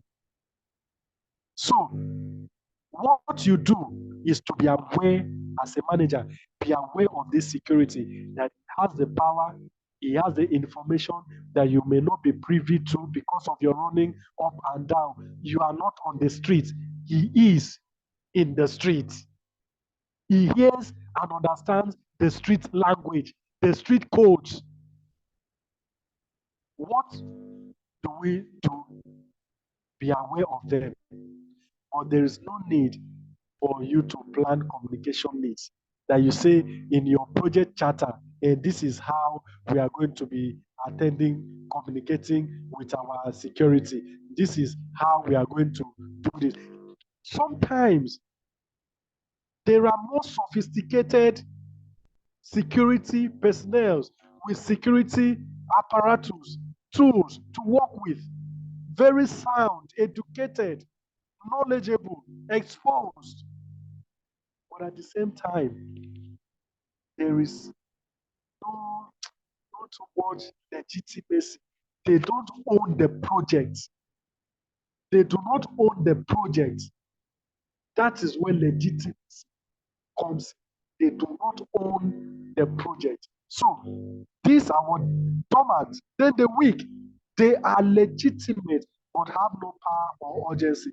Their communication needs may be in form of actually asking for some details. They may not need much attention. That is, they may not need much attention. The demanding, they are with urgency, and their needs have to be met when asked for. Their needs has to be met when asked for. This can be in two dimensions. Demanding stakeholders internally and externally. What if the project team decide to gang up, come together and say, we want pay rise, we want pay rise? They are demanding stakeholders, right? They are with urgency and their needs must be met. Why do we say they are of urgency? Because it is the manpower that you use to execute the project. If all of them decide to say, all departments, all sections shut down, your project will be affected.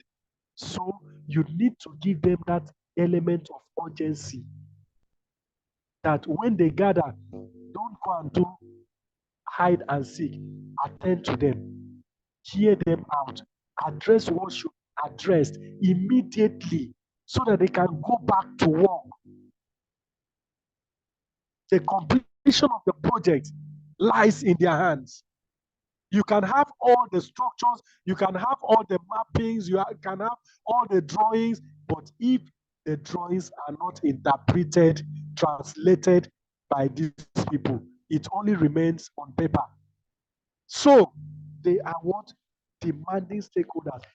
They can also be the stakeholders now, that sponsor the project, that that we talked about before. So each and every one of them was given their attention. Okay, imagine you have just bought 500 bags of cement. They are mixing the cement. And you just hear shout in your office, we no go gree, yo, we no go gree. They have mixed the cement, they poured sand in it, granite, and they poured water. One person is mixing 500 bags of cement. And you hear, we no go gree, yo, we no go gree. You just look, Mr. Tunde is carrying placard, Mrs. Lagbaja placard. What are these people looking for? And you realize that your material is about to be a waste. What are they demanding? We discovered that in the course of this project, we have our welfare is not being taken care of. We demand that they should be giving us lunch every afternoon. Shebi na only lunch una want. It is approved. The management will look into it. Okay, we'll give lunch. Is that okay? Everybody now go back to what have you been able to do? You have saved cost by not allowing those materials to congeal and become a waste to you. So they need to be what? Attended to as soon as possible. Dominant stakeholders, they have the power, they have the legitimacy. Power and legitimacy overlap in this case. Dominant stakeholders have legitimacy and authority. Their communication needs must be taken into account. Their communication needs must be what? Taken into account. You cannot do without putting them into consideration. Dangerous stakeholders. These stakeholders have the dangerous mix of power and urgency. I have the power. I can do and nobody can question me. If you do anyhow, you see anyhow. I am the major stakeholder in this project. I determine what happens. I determine who should be sacked and who should stay. A mix of power and urgency. They are dangerous. Hence, urgency is the demand for what you give to them. This combination of power and urgency makes them very useful for welfare. Therefore, their needs must be met. Like we said now, they have the power, they have the urgency. You treat them anyhow, they can decide to withdraw. You do anyhow, they pull back. What are you going to do? Kuku manage them, let the project succeed, and let everybody smile. Shikina. So their needs must be met. We talk about the dependent stakeholders. They are legitimate and have the urgency, but do not have commensurate power. Keep them informed as they could be of help when you need to leverage their strength in navigating the organization's complexity. Somebody is an expert in a particular field, in a particular area. We know it within the organization. We can testify. This person does not have the power. He doesn't have the power, but there's something on the inside of him that we can leverage on. There's a particular technique, there's skills, there's this knowledge that we can leverage on. What do? We keep the person informed on the project so that whenever we are stuck, we just run to him, use what he's got, and achieve the result that we want. Right? Someone can be, maybe he's the only person that can operate that machine. You don't treat him anyhow. The life of the organization, in a way, is in his hand. Yes, The life of the organization is in his hand. So what do? Just keep him informed, manage him, so that whenever we need someone to operate the machine, we can then ask him, leverage on his level of expertise, his knowledge, his technical know-how on operating the machines, and then we get the result. We talk about ultimate. The most important area in this model, where the power and legitimacy converge and get combined with ability to get urgency from the organization. The most critical category of stakeholder, which is always to be kept informed, satisfied, and involved. When they say somebody is ultimate, you too, you will know now. If somebody is ultimate, you will know.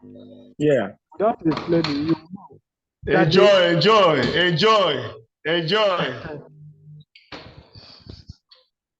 Who is a joy?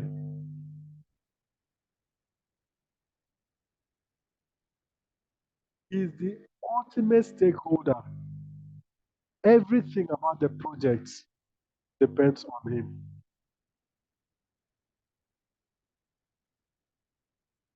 If I invest 90% of the total Cost of the project. finance of the project, I am the ultimate stakeholder. You cannot joke with me. Yes. You can't joke with me. If I need an analysis of the project, you will run and give me. You must get me satisfied. Sure. As much as we know that you cannot 100% satisfy anybody, but you must ensure whatever strategy you want to adopt to keep me satisfied, even if it is 70%, get me satisfied. Don't wait for me to ask for daily or weekly analysis about the project. Don't let me run after you. I don't have that time. I'm a busy person. Don't bug me as well with calls. You should know when to call me. You should know when we are to communicate. I'm in Australia, 9 hours ahead of you. While I should be sleeping by 5 a.m., you are calling me. No way. You are intruding into, I want to have a nice time with madam, and you are calling me. Are you okay? Know when to call, know when to communicate. Why? I am the ultimate stakeholder with power, with urgency, with legitimacy, with everything. Don't joke with them. Otherwise, when next you need them, you may not find them. Satisfy them, keep them informed, carry them along. At every stage, every phase of the project, keep them informed. And they'll be glad to have you on the project next time.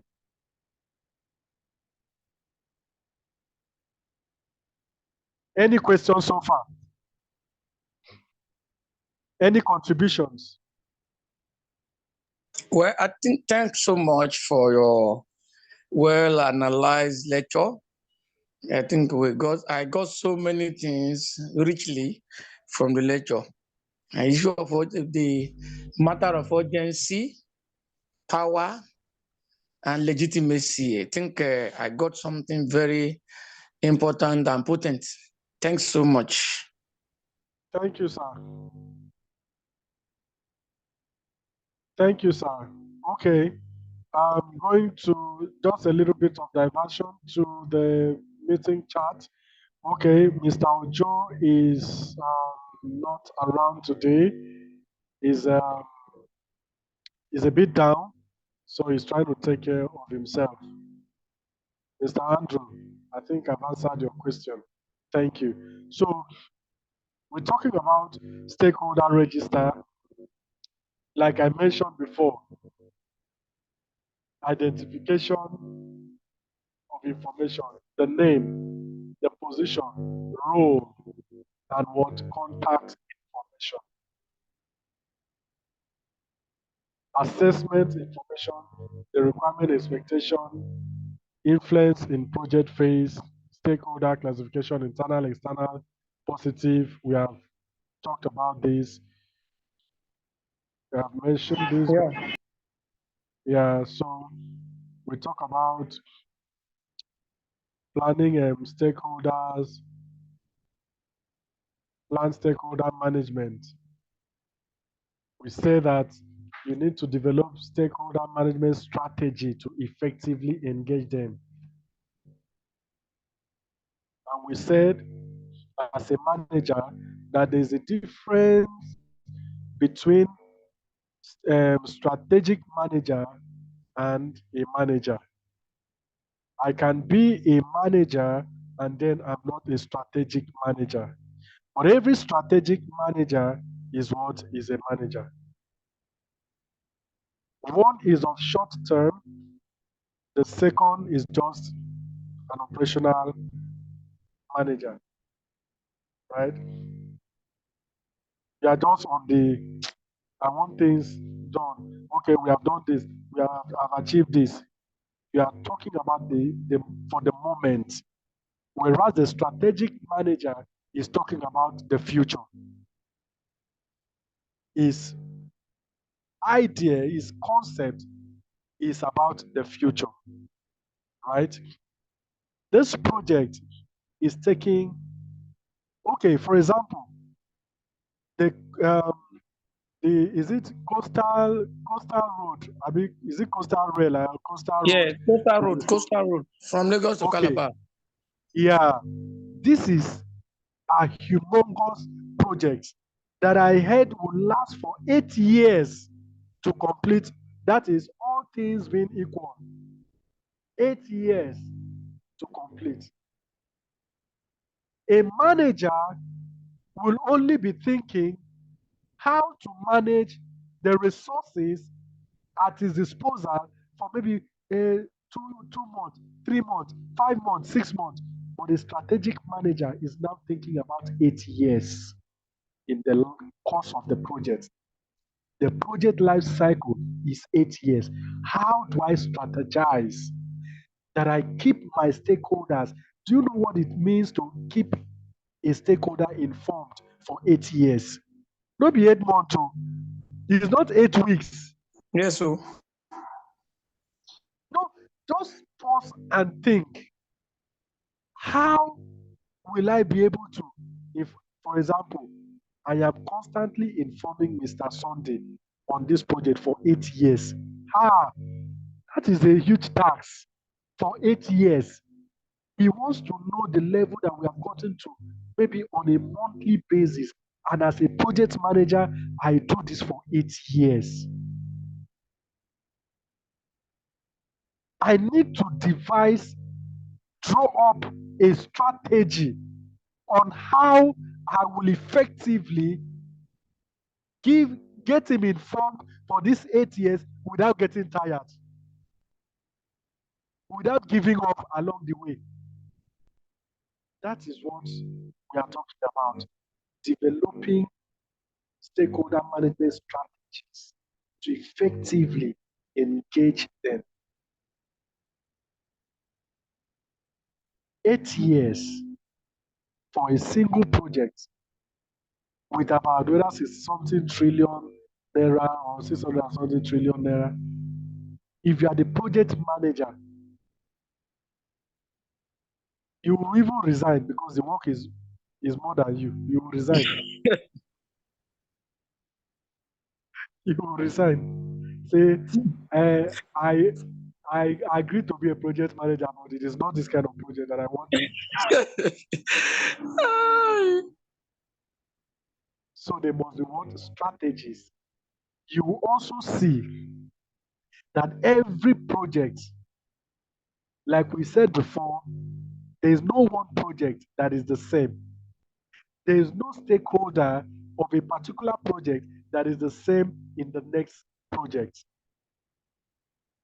Why? there is possibility that you can have the same stakeholders in the same project for next work to be done. But do you know that operations will differ? You may not have the same workforce for that particular project in the next 2 years, but the stakeholders, the sponsors remain the same. The technology that you will use will be different. So you can see that the project, the stakeholders are the same, the project is equally the same, but the modus operandi differs. So it makes it that no project is the same.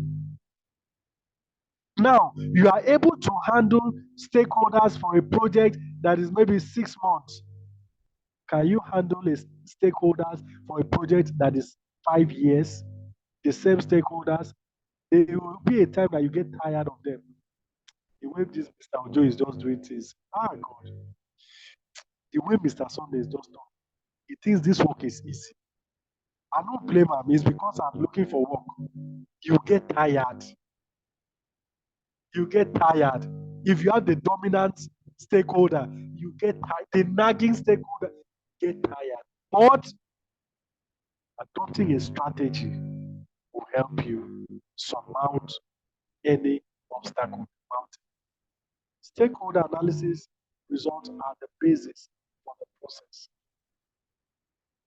Talked about stakeholder analysis. More than communication or managing and integrating process. So when you are planning stakeholder management, it brings about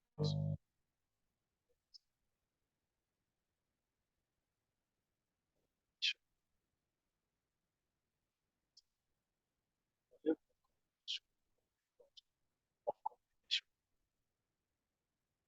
So it is something that you said before is not done at the middle of the project, but it is done at the beginning.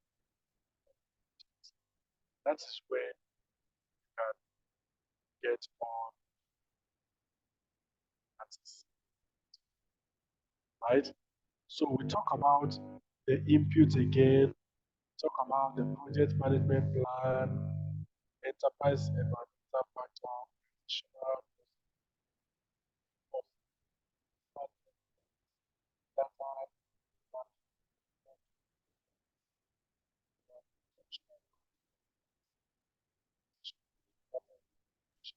Audio, please.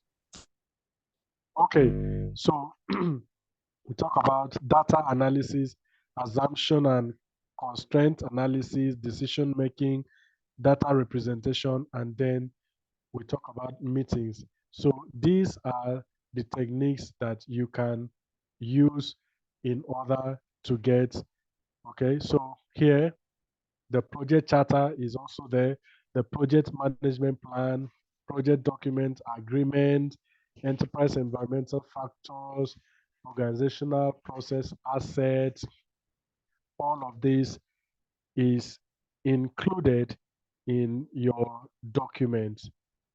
So, wow, expert judgment, data gathering, talked about this, um, engagement level of what stakeholders, engagement levels of stakeholders, the unaware, ignorant of project and potential impacts, resistance, they oppose and refuse to accept change, the neutral, aware but neither supportive nor resistant, the supportive, they support the change, and then the leading, actively engage in ensuring project success. Okay, so we can see that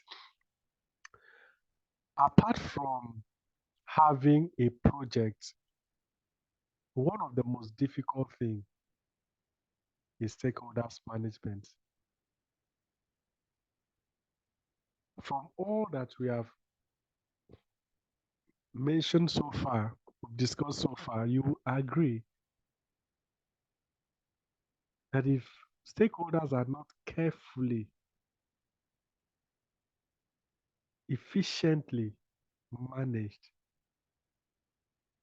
the project cannot be achieved. And such stakeholders involves both the direct, indirect, the external, internal, they all constitute as your stakeholders. Like we said, the mismanagement of one aspect of the stakeholder can mar the entire project. For those of you that have been, maybe you're in Nigeria, in Lagos, or in any other part of the country where you have all these boys on the streets that are, they are the owners of the land and all of that. If you do not manage those boys as, in quotes, not useful to you as they seem, if you do not manage them well, you will pay dearly. You will pay dearly. Even the most ultimate stakeholders cannot even do anything. I'm telling you for fact. The most ultimate stakeholders cannot do anything if the other stakeholders are not taken care of. Buy a land in Lagos, start building, and don't settle the boys and see what will happen. Just carry sand in a truck and go to the site, and they ask you to pay their money on the street, and you refuse to pay. See what is going to happen. They come to your facility, they demand for something, and you refuse to. You are carrying shoulder up. No worry. Just wait and see what's going to happen. You will pay times 10 of what you would have given them. They are also what? Stakeholders. So managing people becomes very, very difficult for the project manager. For Shebi, you are on your own JJ. You say you want to be a project manager. You face the music of being a project manager. That is what makes you a professional. How to effectively handle them different from other people, other project managers that do not know the effective and efficient way of handling people. That is what will give you a competitive advantage. Okay, so let's move. We've got one more topic to deal with today. If time permits us, we've got one more topic. Okay, stakeholders management plan, desired and current engagement level of stakeholders, the scope and impact of change of stakeholders. This is not into. Okay, manage stakeholders engagement, engaging stakeholders at appropriate project stages. Like we said, each project stakeholder must be carried along. It's not that when you now finish a particular phase, say, sir, we did it. We have done it. We are so sorry, sir. It skipped my mind to inform you. I actually had the plan of informing you, but now, too much work. I'm so sorry, sir. We said engage stakeholders at appropriate project stages. It all depends. This statement depends on your agreement with your stakeholder. The stakeholder can say, okay, you as the project manager have given you the power, the authority, just take over the project from the conceptualization to the actualization stage. I don't want to get involved. Just do it at that point. You don't necessarily need to, Mr. Sunday, we have actually gotten to this level. I said I should inform you. No, he doesn't want that. He believes in you, that you can follow the prototype and give an excellent project, deliver.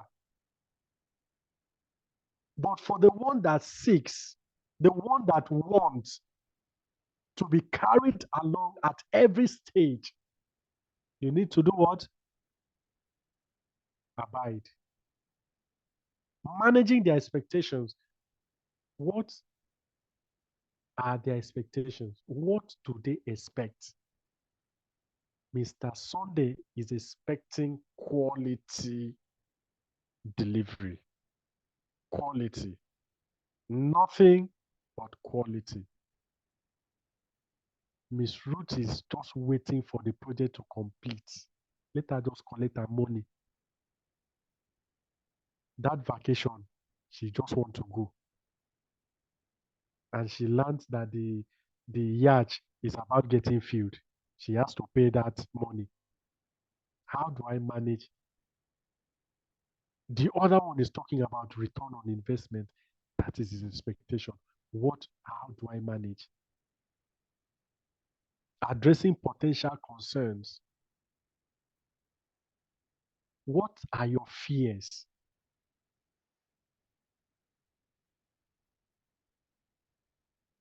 What are your fears? Mr. Precious say, Mr. Given, what if in 5 years' time we are not able to get the amount that we have invested in this project? What will happen? That is his fears. What if in the next 3, 4, 5 years, houses is just everywhere? The value begins to reduce. What are we going to do? And we have invested this much. What if we don't see clients that will quickly, take over the property? What are we going to do? That is his fears. How do I manage his fears? Do I tell him, even Mr. Ojo, that one, he built like 7 years ago. Up to now, they've not bought it. They've not gotten the project. The building is still there. They've not. I don't know, sir. Me too. I just a fear. I just a fear. Am I to tell him that I am to manage his fears positively? Give him words of assurance that based on what we are putting into this project, upon completion, is not going to be out there for a week or 2 weeks. They will rush it. Why? Because we know the quality of materials that we are using. Our design is second to none. Our design is second to none. The finishing is top notch. There's no one that will come in here that will not want to have this. By so doing, we are giving him an assurance. Confidence is built that, we are not wasting our money on this project. That is how to manage the concerns. Classifying and resolving issues. Classify a healthy and an unhealthy issues. Right? In conflict management, we say that we have healthy conflicts and unhealthy conflicts. So there is no conflict that is actually bad for the organization. It depends on these two levels of conflict. What if the conflict I'm having with Mr. Sunday on this project is just about the organization? Mr. Sunday, no. Okay, we want to procure from XYZ supplier. No, I've done my investigation. I've discovered that this supplier usually does not have quality materials. You say, no, don't tell me. Do you know who I am? I've been procuring from this supplier for the past 5 years. See, cannot tell me my job. I am the procurement manager. This is now. This conflict is healthy because it is for the interest of the organization. I don't have anything against Mr. Sunday. Mr. Sunday does not have anything personal against me. We are only saying, no, let us do it this way. If we do it this way, we have procured from this person for the past 5 years. There was a particular result that we got that we were not satisfied with. Why don't we explore other options and get the best?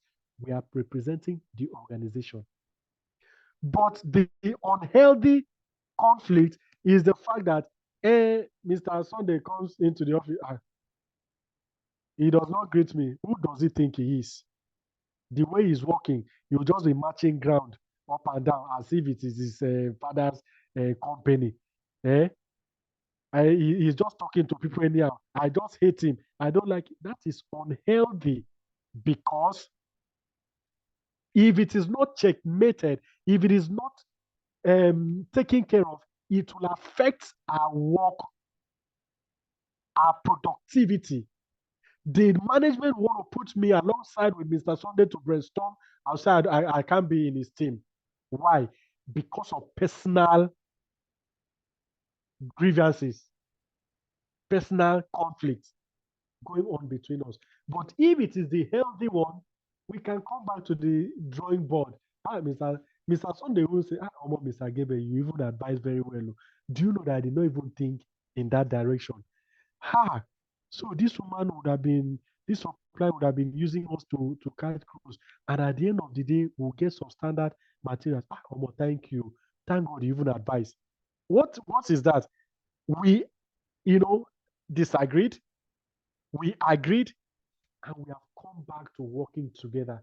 No personal issues.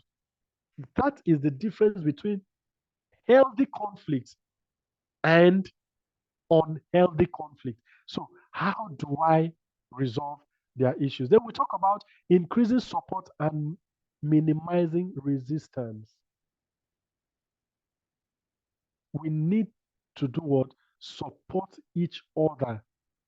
If we must get the project executed, there must be what? Mutual support. Mutual support.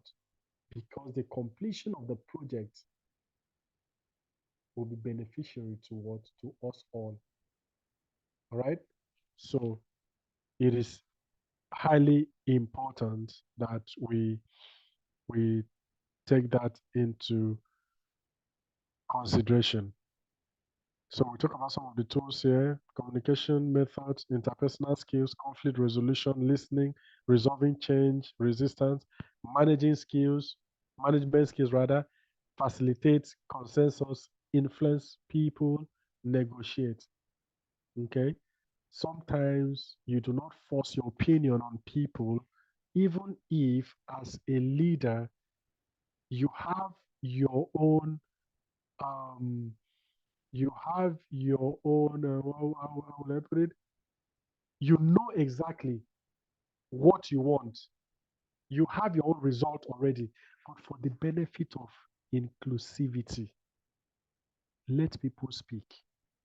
Hear from other people. Let them share their opinion. Facilitate consensus. Sometimes brainstorming, sometimes meetings, sometimes whichever one that works. Negotiate and let people bring out their opinion. Then we talk about issue law, change request, project management, plan update, project document, update.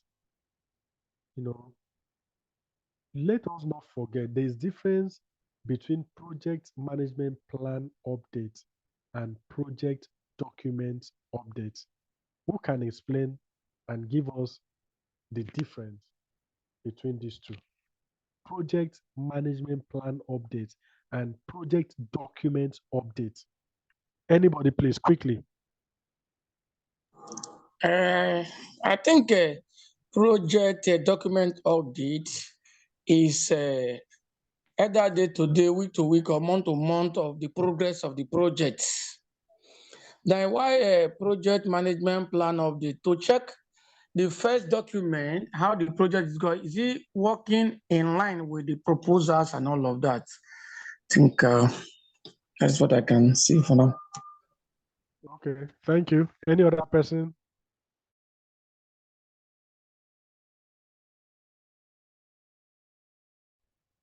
The difference between any other person?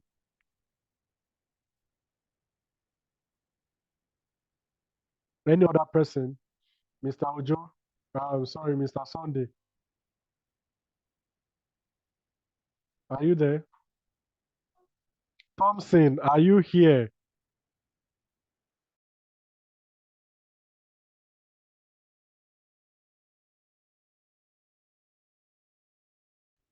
Thompson, are you here?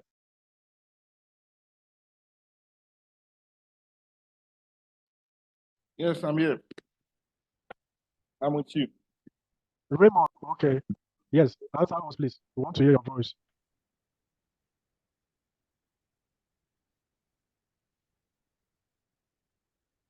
You are keeping us waiting. Any other person, please? No time to check time. Any other person?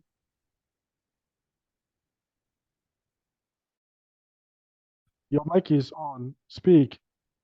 Yeah, good afternoon, sir. I'm with you. Project management plan update and project document plan update. I think the difference project management plan update has to do with the update as regard, the phase of the project, those ones that have been put together with all stakeholders. Then why the project document update has to do with day-to-day or activities as regards report, update as regard the activities of the project, daily reports. Thank you. Thank you very much. Thank you. Fantastic. So that is just the difference. Okay. That is just the difference. The project management plan, we have a prototype of what we want to achieve. We have an idea, a planned document concerning this project. Is there anything that can be, included maybe along the line as a result of the change request that will necessitate us updating the management plan? The project document update on a daily basis, what is obtainable? Can we update the document? For example, each department, what has happened? The procurement department, what the quantity of materials that was received today, at what rate, what time, what is still outstanding? Then we talk about what the update. That's what it is. Okay. We say that issue log should be reviewed by the project team regularly to ensure issues are being resolved. No pending issues, no carryover issues. It should be resolved, as soon as possible. Issue log should be updated and communicated to relevant project stakeholders as updates are made. Issues can be challenges along the project. What we encountered, it has to be the document has to be updated. We need to go back to the drawing board, to the stakeholders, so that it doesn't seem that the project is just a walkover. Even if one thing we need to understand in projects is the fact that even if you've done your 100% theoretical paperwork, you are not still guaranteed 100% results. The reason being that you are not in control, total control of things. No, you can be in control of the money, you can be in control of the resources, both human, material, technological, and all that, but external factors. Yes, you are not in control of external factors. You are not in control of weather. You are not in control of nature. So you are prepared, you are planned, you have done all. That's the reason we always say the what if scenario is the most important question on the lips of a project manager. What if scenario? We have done all we know we can humanly. What if it is sunny like this? What if in the next 5 minutes there's heavy downpour? What do we do? The meteorologist said there's going to be heavy rain, heavy sunshine. We believed. We are working because they are professional and we follow them. 10 minutes, 15 minutes, 1 hour later, heavy downpour. What do we do? What if the material that we have does not answer to hot weather, and we just got it during this cool weather and it's okay, and we are told that in the next 3 days the weather is not going to rise above 22 degrees Celsius and all of that. All of a sudden we are seeing 38 degrees. What do we do? That is a very important question on the lips of a project manager. The what if scenario. And I will always say the what if scenario does not answer to I believe in God, I have prayed. No. Risks does not answer to I have done 40 days dry fasting. First, I just came down from the mountain as a project manager. No. It doesn't make you, not part of risks. You cannot escape it. That's the reason we try as much as possible to plan for risks because it is unknown, unforeseen. We plan, peradventure, it comes. What will I do? If it doesn't come, it is for the betterment of the organization. But it is better to plan for it and it does not come than for it to come and you have not planned for it. You pay dearly for it.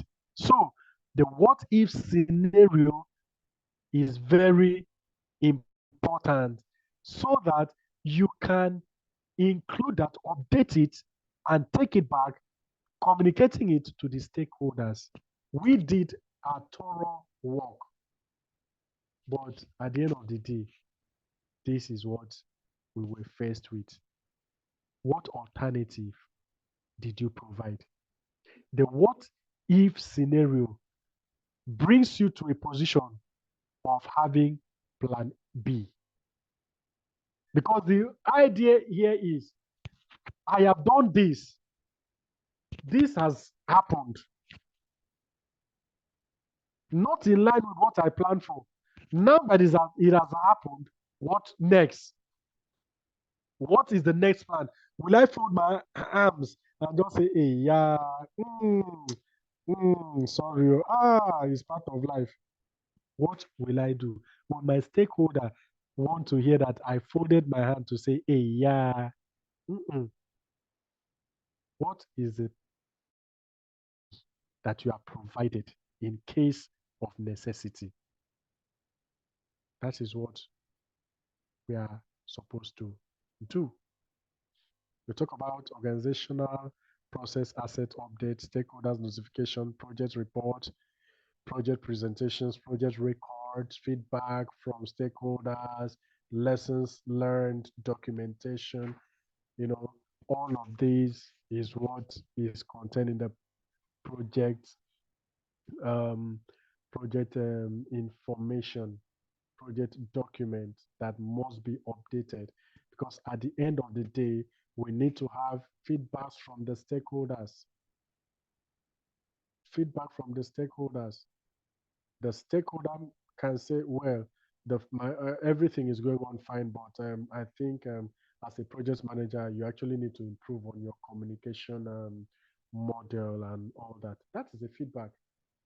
To me, I thought my communication model was absolute, you know, absolutely correct. But to the stakeholder, he's telling me that I lacked behind, hence need for me to improve on my communication. That is feedback. Oh, everything. In fact, you are an excellent communicator, but I think, in my own opinion, um, when presenting documents, there are always typographical errors and all that. That is feedback, right? That is feedback. To me, I'm an excellent writer. In fact, if you see the way I wrote to the stakeholder, I finished them. You see grammar that I use, they will know I'm a chartered project manager. I'm fanning myself, but the feedback I'm getting is that there are typographical errors everywhere. Next time, I will be more concerned about proofreading before sending in order to avoid errors. That is feedback. And there are other feedbacks as well. Then we talk about lessons learned. For every project, there are lessons learned, whether negative or positive lessons. That must be, documented for future use, because we may have similar projects and we go back to, okay, we had similar issues the other time. How did you resolve it? Oh, who was the person that helped us to resolve the problem? It was Mr. Precious. Okay, call him. But if such is not recorded, we finish the project, we clap for ourselves, and we go. We are not aware of the issues, the challenges we encountered, and how we were able to sort ourselves out. That's very important. Project record and every other thing is part of. Then we talk about monitoring and controlling. Now, look at this. Monitor stakeholder engagement. Plan A Please is place your cancelled. microphone where we can't hear you. Really? Okay. Yeah. Now you look at plan A is cancelled and we have plan B. What if there was no plan B and the plan A is cancelled? Absolute failure. I'll just say, hey, yeah, Mr. Precious, sorry. It's part of life. Just take it. Don't worry. God will provide another one. No, you don't do that. So, monitoring overall project stakeholders' relationship is very important. Adjusting strategies and plans as the environment changes.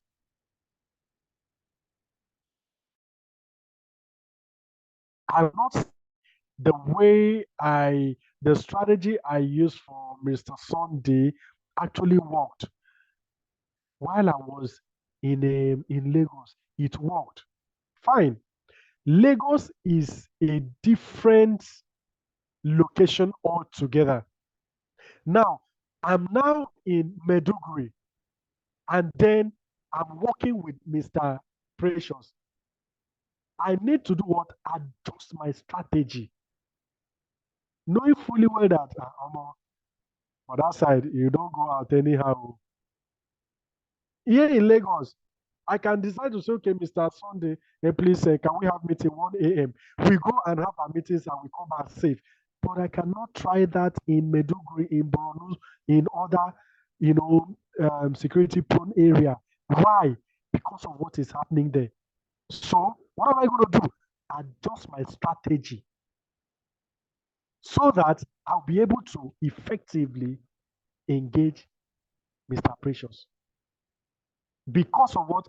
Environment or environmental change. The environment that I was, I'm no longer there. I have changed to another place.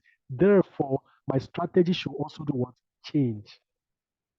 Help to maintain or increase efficiency and effectiveness of stakeholder engagement activities. When I monitor my stakeholders, I'm able to efficiently engage them. I'm engaging them. Nothing takes them by surprise. They are part of the project from beginning to the end. It is where somebody's money is that his heart is. Ah, Mr. Precious will just come and collect 1 billion from my hand, and you think I will sleep? No, tell me now. You Sleepless think I night will? every day. You think I'll just, if I even call you 2 times and your phone has switched off? Ah, High blood pressure. do you know what I'll be thinking? Hope is not what I'm thinking. Hope is not what I'm. It might just be Let that it not Mr. be. Precious, let it not be. He has flat batteries, but because of what I've invested, I cannot hear that his phone is switched off. I cannot. That I called him 3 days, I've not heard from him. No, now. It's not possible. So my interest lies right there. Okay. So we have talked about the data analysis. We have talked about uh, decision making, communication skills, interpersonal, and what have you. These these are very, very important tools, that every project manager is supposed to have. Your interpersonal skills is very, very important. Very, very important. You cannot work as a project manager without having some of these qualities that a project manager should have. You cannot work alone. The work is being done by people. So, skills on how to effectively manage them is very, very important. Okay? So, we end by output, the work performance information, your change request, project management plan update still coming, project document update, issue log, and stakeholder register is what is updated. The stakeholder register is well updated. So, any question on stakeholder management? I believe with these few points of mine, I've been able to convince you and not to confuse you on the fact that managing stakeholders is very important to achieving project results as long as you are a project manager. And every stakeholder plays a very important role, no matter how insignificant that stakeholder might be. They have a role to play in that project that can either make the project or mar the project.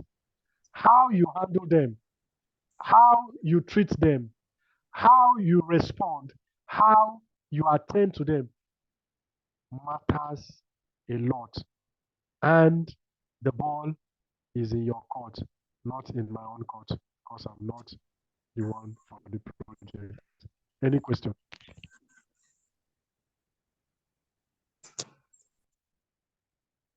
Any question? Any contribution? Any shared experience? As project managers, we like sharing our experiences. Maybe we have faced it before in our organization, something, or you heard from somebody. Yeah. I just want to add a situation where hence the owner of a project, because I did one project, and the you are the project manager, why the stakeholder or the owner of the project decided that you should do it at his will and not in your professional way. Then you try to advise him that professionally, this is how this should go. And at the end of the day, he said, I should do it the way I want it to do, is it not my project? If there's a negative effect at the long run, who will be blamed? Okay, are you asking me the question, or you You want say to if ask? there's any you say if there's any question, I just Of bring a course, you kind of know, you know. life Of experience. course, you within yourself as a project manager, you know who is to be blamed. Mr. Yes. Sunday, who is to be blamed?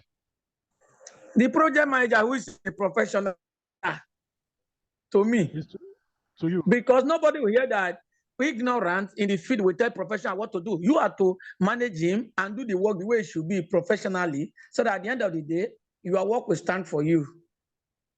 Okay. Now, in a situation whereby you've tried all you could to advise him professionally, and he still insists that he wants the project done his own way, what do you do as a I will professional ask him to put it in manager? writing that he is instructed. Okay. You ask him, what if he refuses to put it in writing? What will you do? I will try anything visible to keep as an evidence while doing the work. What if you have tried everything and there's no evidence to show? What will you still do? You go ahead and did it the way you wanted. Then you are not a professional, Mr. Precious. Hello? I know why I asked you those series of questions. I was getting somewhere.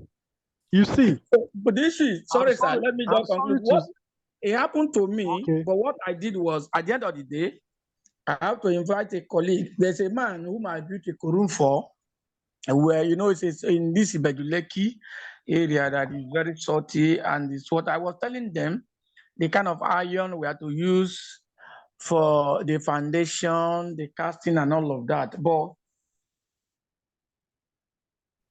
I'm a more project manager than you, and because I was into construction and all of that. So at the other day, I have to call another engineer, a colleague who came. Then we talked to him before he allowed me to do it the way it is. But why I asked that question in case for others. But at the end of the day, when the guy came, two of us, we talked together. We talked to him. He understood. He said, okay, I should go ahead. But today, the structure is very okay and there's no problem. Okay, thank you. You know, I understand you perfectly well. The reason why I was asking those series of questions was just to arrive at something. Now we are talking about stakeholders management. They are stakeholders and they are stakeholders. They are stakeholders that you can have, and they want to reduce you to nothing. Yeah. They want you to do exactly what they want, how they want it, and when they want it. They just know that, okay, this project, I am the sponsor. You just here to execute the project. You do not have 100% say. The problem with most, I'm sorry to say, the problem with most project managers is the fact that when they find themselves in this kind of a situation, it is difficult for them to say no. Let us not forget, as project managers, our integrity is number one. Not even the money that you are going to get at the end of the day. No, it is your integrity.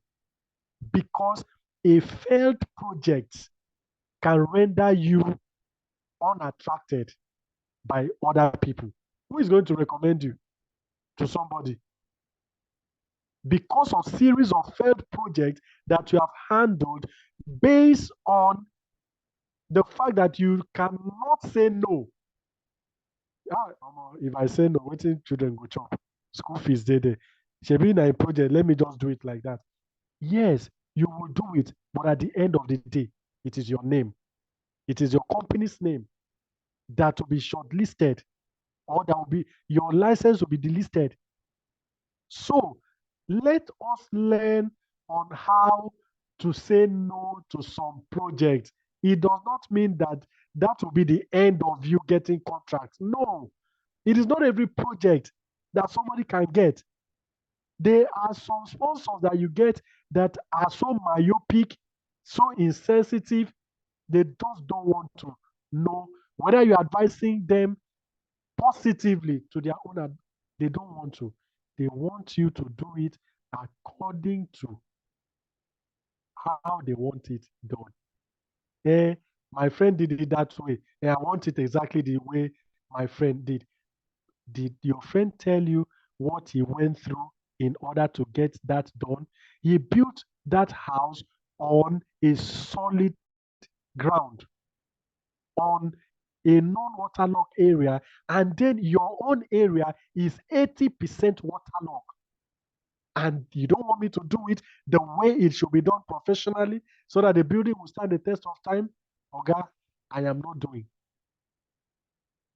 So if you find yourself in that position, you want to do the job to risk your integrity, fine. You want to say no and keep your integrity, it is still up to you. But like I said, your integrity is paramount as a project manager. Sefini. Somebody wanted to say something. Was that Mr. Sunday? I think. Any other contribution to that? Any other person want to say something in that line? Okay. So I'm in line with what you just mentioned. This Okoro Timothy Blessed. Okay, sir. I think the best thing to do in such situation is just to back out to maintain your integrity. I will just there's what is going on now. I think I will take a Dana airline now that just totally indirectly for years I've been having series of issues. But the last one that just happened now, I'm thinking, I'm just looking at it. Where will this company come out of this situation they're in now? Inability to actually follow normal protocols in doing this absolutely to get better results. So I think for me, the best thing to do if I'm in that situation is just to maintain integrity, just to back out. If the person do not want to fall in line in my way of doing it to do it appropriately, I think to just forget about it and maintain your integrity. That's it, sir. Thank you very much. Thank you very much. But the question is, how many project managers even have the integrity we are talking about? Hey, it is what you have that you can maintain. What if you don't have it at all?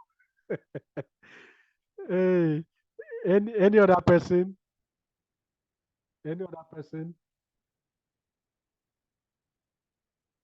Any other person? So that we can just go for 1 minute. I mean, a 5 minute break and then come back. Any other person? Mr. Sunday, you have not said anything.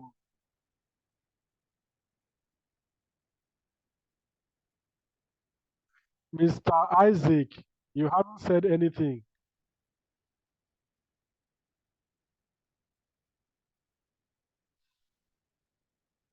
Mr. Isaac, are you there?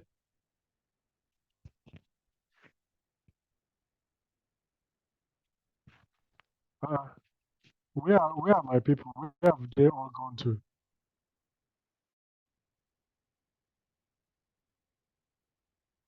Kwambe, are you there? Alexander, hello, can you all hear me? Let me be sure I'm being heard first. Can you all hear me? Yes, sir. I can hear you. I can hear you, sir. I can hear you. I can hear you. Can hear you. So where are the rest? Okay, just wanted to be sure. Where are the rest? All right, so that's the topic for today. Stakeholders management. Stakeholders management. So we shall be looking at another topic briefly. but let's just have 5 minutes break and then we come back to tidy up things. Thank you very much. See you on the other side. Thank you, sir. Yes, sir. We appreciate you so much for input. Thank you, sir.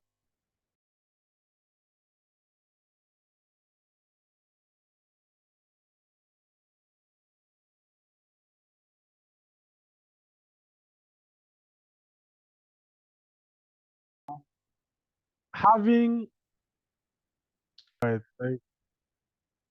having gone through how do we communicate? How do we communicate with our stakeholders? What is the importance of communication in the entire project management? So, welcome to communications management. All right. All of us at one point or another, we have done GST 101, or I don't know how it was put in your own school, if it was GST, if it was GNS 101, but the fact remains we all did introduction to English. And the introduction to English, we also talked about communication, channels of communication, mediums of communication, different types of communication, talking about the sender, the receiver, the feedback, and then horizontal communication, vertical communication. So whichever way, we are bringing it back to project management. Every day we communicate. Every day we communicate. But how effective is our communication?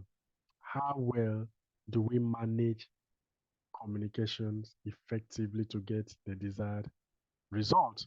Is what we are looking at here. Okay. So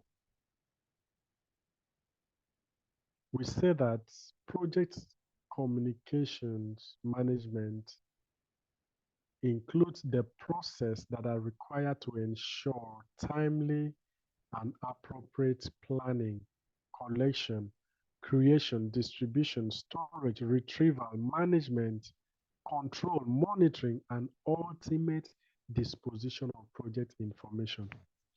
Don't forget, when we were talking about stakeholders management, I did say that considering the levels of each of the stakeholders, that not every stakeholder is privy to certain information in that project. So in that, we need to know how to effectively communicate to each and every one of them. Who should be given timely approach? Which of the communication can be delayed without having any negative impact on the project? Who should have access to a particular piece of information?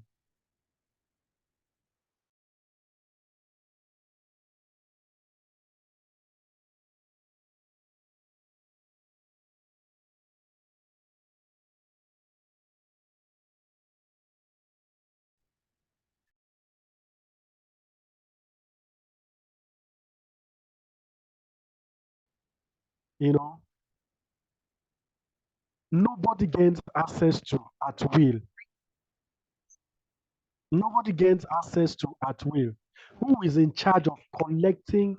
Who is in charge of storing? Who is in charge of distributing? Who is authorized? Who is to manage information? Because for every project, the management of information is very key. I don't want to hear my name out everywhere that I'm the sponsor of this project. I have this, I don't want to. That can only happen if there is mismanagement of information. One that is not supposed to have access to my information has access to. That is what we are looking at, right? So, project manager role, communication management, employs what a proactive, structured approach to ensure proper stakeholder communication needs are addressed. We have said most of this when we talked about stakeholders management, how each person should be addressed, what each person needs, what each person wants, when to, address a particular person and when not to, based on the information gathered. So, approach should support overall goal of maximizing probability of project success. That is, keep the project momentum continuing forward. We say that, and you'll agree with me that project managers spend over 90% of their time communicating. Is this true or false?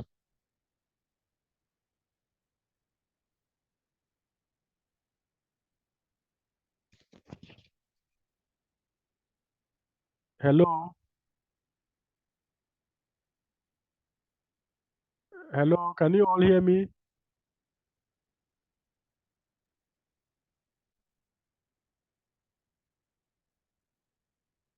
Hello, can you all hear me now? Please, I can hear you. Yes. Okay, I asked a question. I said, do you agree with me that project managers spend over 90% of their time communicating? Yes, sir. Yes. You cannot be a project manager and you just find super glue, seal your mouth, and you are using your eyes to be blinking. That is your way of communicating. No, it doesn't work. You can't say, I'm not a talking type. I don't like talking. I just go my way. I believe people should know what to do. You cannot operate like that. You spend over 90% of your time communicating. What are you talking about? What are you communicating with every stakeholder that is involved in that project? You are talking all the time. All the time. So that is what we should note. That is what we should note. That information, communication is very important. So what do? We plan communications, we manage communications, and we control communications. How do we plan communications, Mr. Sunday? How do we plan communication? Miss Ruth, how do we control communications? Quickly, quickly.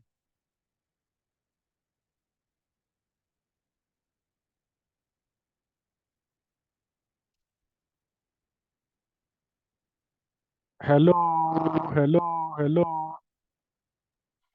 Please, can we be lively a bit? Can we be lively? Let's participate. Let's be here, please. It feels I'm talking to myself alone, and I don't like that, you know that.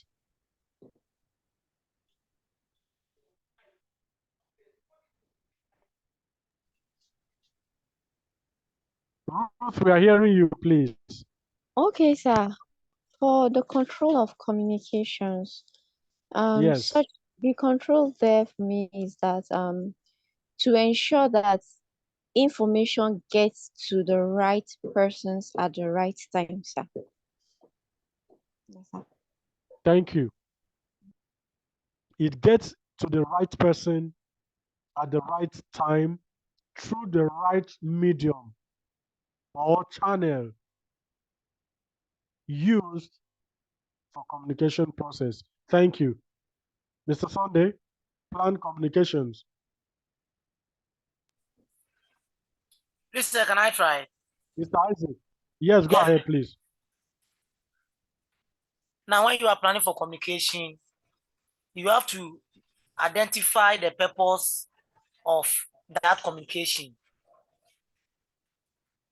Then also you identify Okay. your audience, that is those that you are going to communicate to.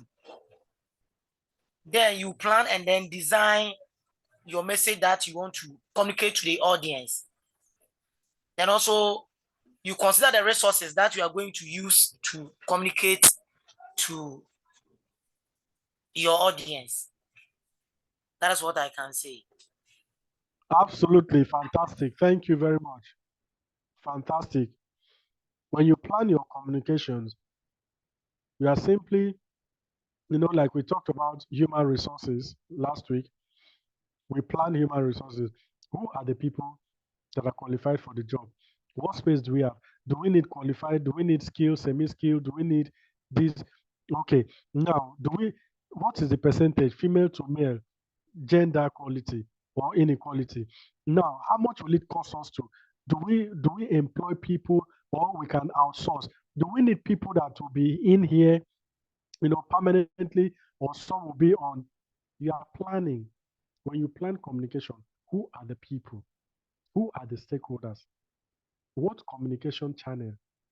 When would communication be? What is the method?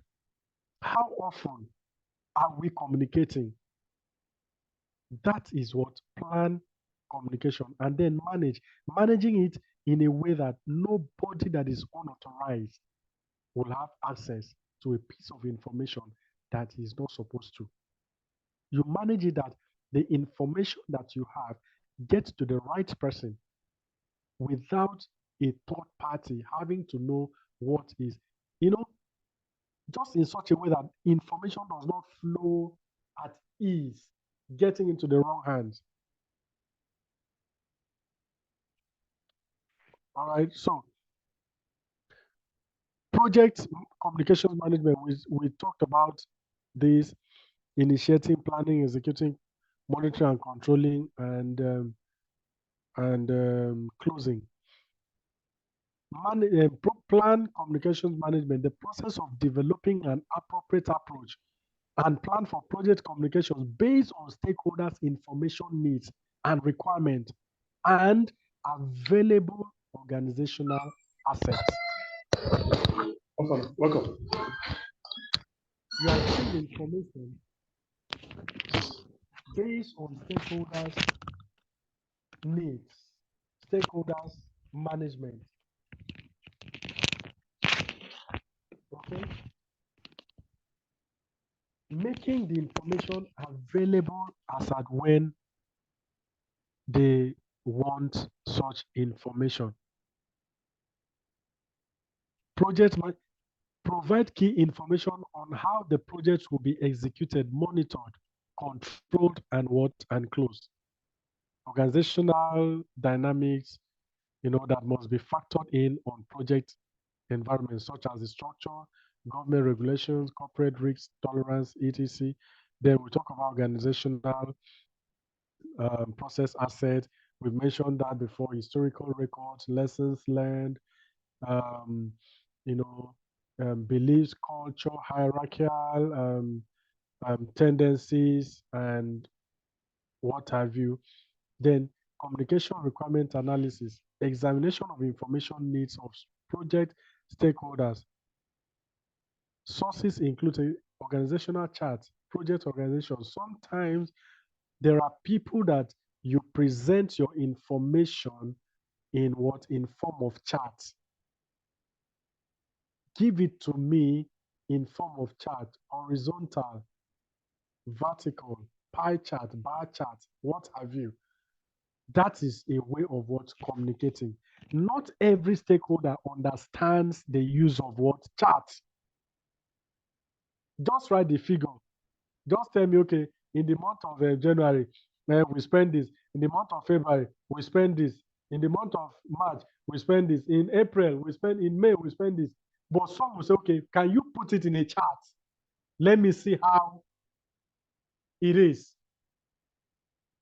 Then we talk about communication technology, specific tools, the system, computer programs, etc., used to transfer information among project stakeholders. Some people deploy certain softwares that they can track information amongst themselves. So when I send information to Mr. A and I want other people to be on the know, they also get the same information at the same time, not omitting anyone. If we want to have a conference meeting, we know what to do in order to have, such. So deploying technology is part of what effective communication. The models talks about the sender receiver concept. That's how information is passed between parties. How information is passed, you talk the sender, the receiver, and then the feedback. Without a receiver, information is not complete. Without feedback, information is equally not complete. What if I send the information to you, you have received, but you have not really understood what the information is all about? How will I know? How will I know that you don't understand? How will I know you need more clarity? How will I know you need more explanation? It is when you give feedback to me, hey, item B is not understood.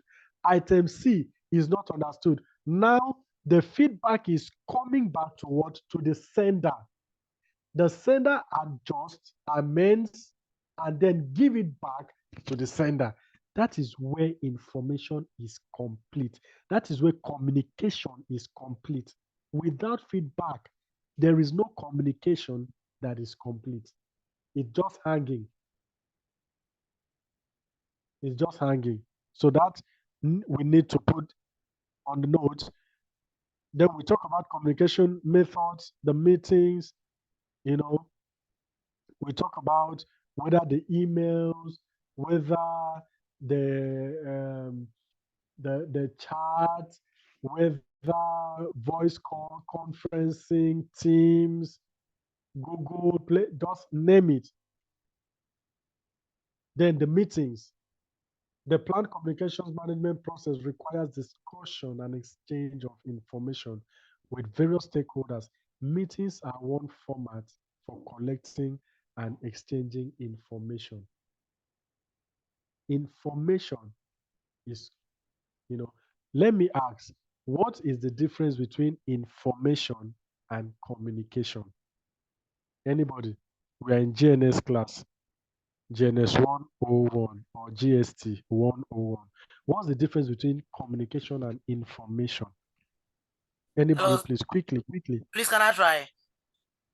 No harm in trying. Go ahead, sir. Please, the information is what we get from the communication. Information is what we get from information. That the effect of the communication, out of the communication, then we get information from it. From it. Okay, thank you. Any other person? Quickly, no time. I think one of them, communication ought to do with feedback, but information, I think, have not to do with feedback. To me, that's my own understanding. Okay, thank you, sir. Any other person? Mr. Sunday? I'm Solomon. Okay, Mr. Solomon. I've been waiting for you all day. Welcome. Information is a feedback from communication. So it is what is communicated to you. That is where you decipher or bring out all the information needed. Okay. Thank you. All right. So in communication. Okay, go ahead. To me, communication demands a feedback, while information is just a one-way thing.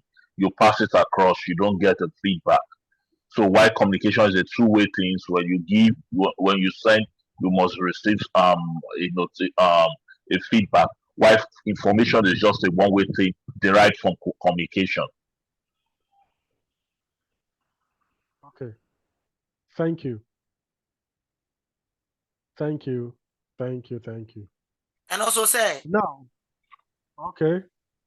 I can say that communication is active interaction while information is an isolated action. Okay, one is an active interaction. The yes, other that is, communication is active interaction. Interaction. While information is an isolated action. Okay, thank you. All right, let's move. Now, for example, Mr. Sunday, immediately you leave the office, do not pass under the bridge. There's a fight going on there. What is that? What is that? Information. Thank you. That is what? Information. I don't need your feedback. I don't need your hey, you say they are fighting. Have they wounded anybody? Is it male and female? Are the police there? Okay. So did anybody fall down? I don't need all that. I only came to give you an information that you need to work with. I give you an information that you need to work with. In fact, I can say that I'm giving you a data for you to process. Now, giving you that data to process, saying that there is an ongoing fight under the bridge where you are meant to take it, you are now processing. Now that there is fight in this place, do I have alternative that I can take? If there's no alternative, do I wait until everything subsides? But if we are communicating, communication is an exchange of ideas, free flow, interaction between one or two persons to get an information. But when you're engaging in information, it is not like you are not getting any form of I can say, okay, I'm communicating with you. No, there are certain attributes, elements in communication that is not present in information. In information, I don't want your feedback. I came to give you swift, express information for you to process, analyze, and make use of. Don't give me. And then the information that is given to you may be raw, that have not been processed. Nobody has got that information from me. It is only you, because it is peculiar to you. But in communicating, there is more that I want to be revealed. For example, I've used that in part of information. Now, I now said, okay, let me communicate using the same scenario of fight. Mr. Sunday, you say, so when are you going home today? I'm going maybe around 5 p.m. or thereabout. I'm sure. Are you sure you are going home straight, or you go and do one bottle? Guys, stop that. I know I'll go and take, I'll just maybe like one or two, just to step down now. So now that you want to go, so what does it take you to get to your, like, how much does it take you to get to your house? Is there any other route that you can take? Do you have another alternative to get into your house? We are conversing. This is communication. I'm asking him question. He's responding. He's also asking me. I'm responding. And I said, okay, I just learned that they're actually fighting on that side. Say you get power, you follow fight like this. Say I make it. Okay, so what do you advise I do? Can you stay in my place? Maybe maybe decide to go down, or is there an alternative that you can take? I think I'll take back. I'll enter through the back. That is communication. In the first scenario, I only gave him an information without engaging him in dialogue. In communication, I'm engaging him in dialogue at the same time, passing the information that I want to pass. That is the difference. So we need to understand. We need to understand each stakeholders. For those instructions. Please, can you mute your mic? Thank you. I'll collect 1,000 from you. Thank you. So we need to understand, what each stakeholder wants. And then we said, most importantly, that communication management plan has to do with the questions of what, who, why, when, how, and how long. This is the attributes, the characteristics in effective communications with your project stakeholders. What information is being communicated? Is it information about the project, or we are diverting from the project to something else? Am I giving the stakeholders information about the project, or I'm saying, I just hear that Russia and Ukraine, they're about to cease fire now. Even Israel and Gaza. I heard that US is now giving, is now supporting Israel. Now, this fight, it will take up to 3 years. So, hello, is that what information or level of communication that the stakeholders need? It is not part of our project. What is our business with Gaza and Israel? We're not saying we should not be kept informed of what is happening on the global scene, but no, there is level to that. Who is responsible for creating and disseminating information? Can anybody just create information and disseminate it? Who is responsible? Who can we hold? Dissemination of information among stakeholders is not social media trying to chase clout that anybody can just wake up, go to social media and post whatever he feels like. No, somebody has to be given that role, the mandate, the authority. And for every information that goes out to the stakeholders, someone must ensure that it is signed, it is vetted, it is approved before it can be disseminated. You can't just sit down and write, and then you send. It's just like somebody say, Mr. Gabriel, just write a letter to one of the project sponsors, the stakeholder. Do you know I can write rubbish, tarnish your image, pull you down, and just send it without you knowing as the project manager? So what are you supposed to do? Once I'm done, I send the letter to you. You send it by yourself as the project manager, so that you know the content on the letter. So who is assigned? Then we say why. Why is it being disseminated? For what purpose? Now that we know what information is to be given, who is responsible, then why is information given? Is it given for troublemaking, or is given for non-troublemaking? Why? There must be a reason. You can't just give information anyhow. There must be a purpose for that. Dissemination of the information must be talked about.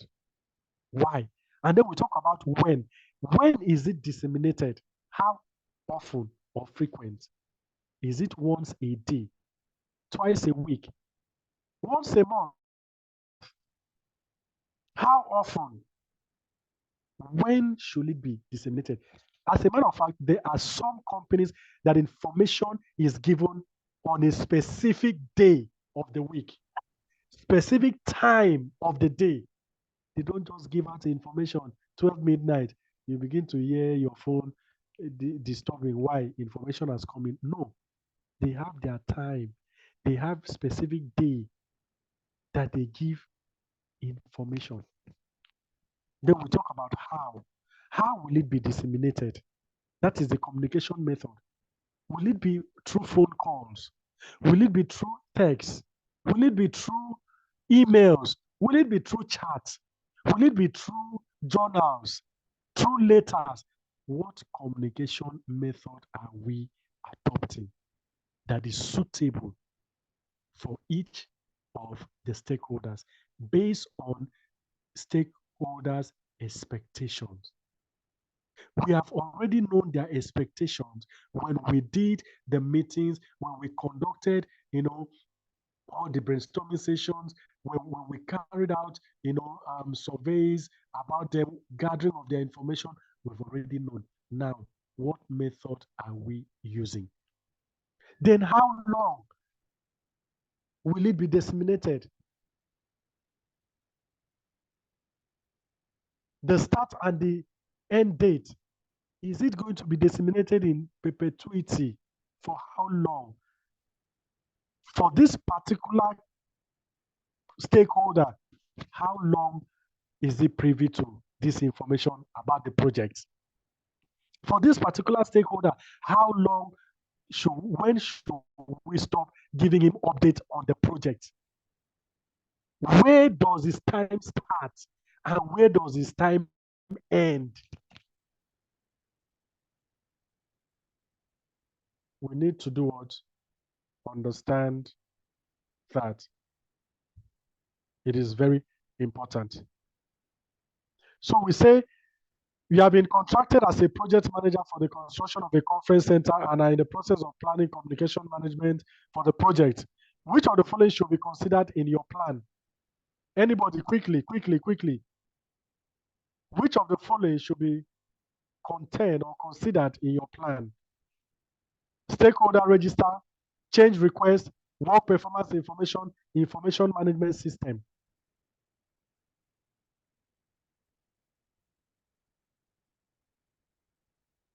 Anybody? I'll go for information management system. Information management system. Thank you. That is the correct answer. Thank you for being swift. Okay. So we talk about the manage communications.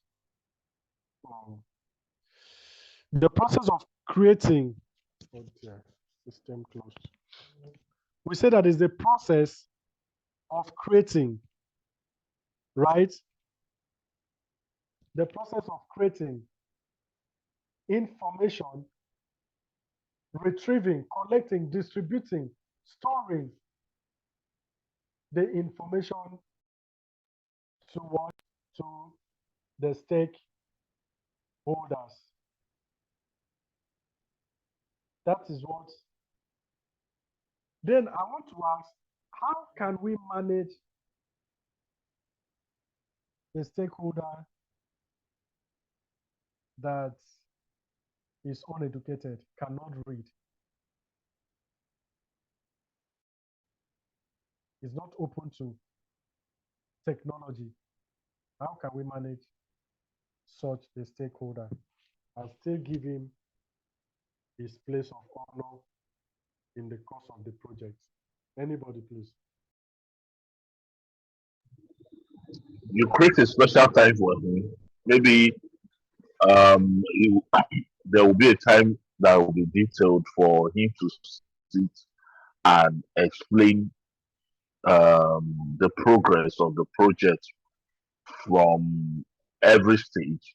And at every stage, he will have to affirm that he understands, maybe by him applying his thumb on the document, that okay, I've affirmed that I understand this bit and bit that was being explained to me. Okay. Thank you, sir. Any other person? Okay, How sir. will you deal with? Okay. I'm Okoro Timothy. I'm Okoro Timothy Blessed. Yes, sir. So I think to me, this is where issue of a pictorial now comes in. I think with a pictorial analysis, you can actually carry along a stakeholder who is not actually educated in the with and a graphic explanations. You can bring the person down and explain details in terms of what you have achieved and how far you intend to achieve some certain project days, weeks, or months to come. And what you have achieved, you take him through the tutorials. I think with that tutorial, you'll be able to carry him along with terms of what you have done as a manager or project manager.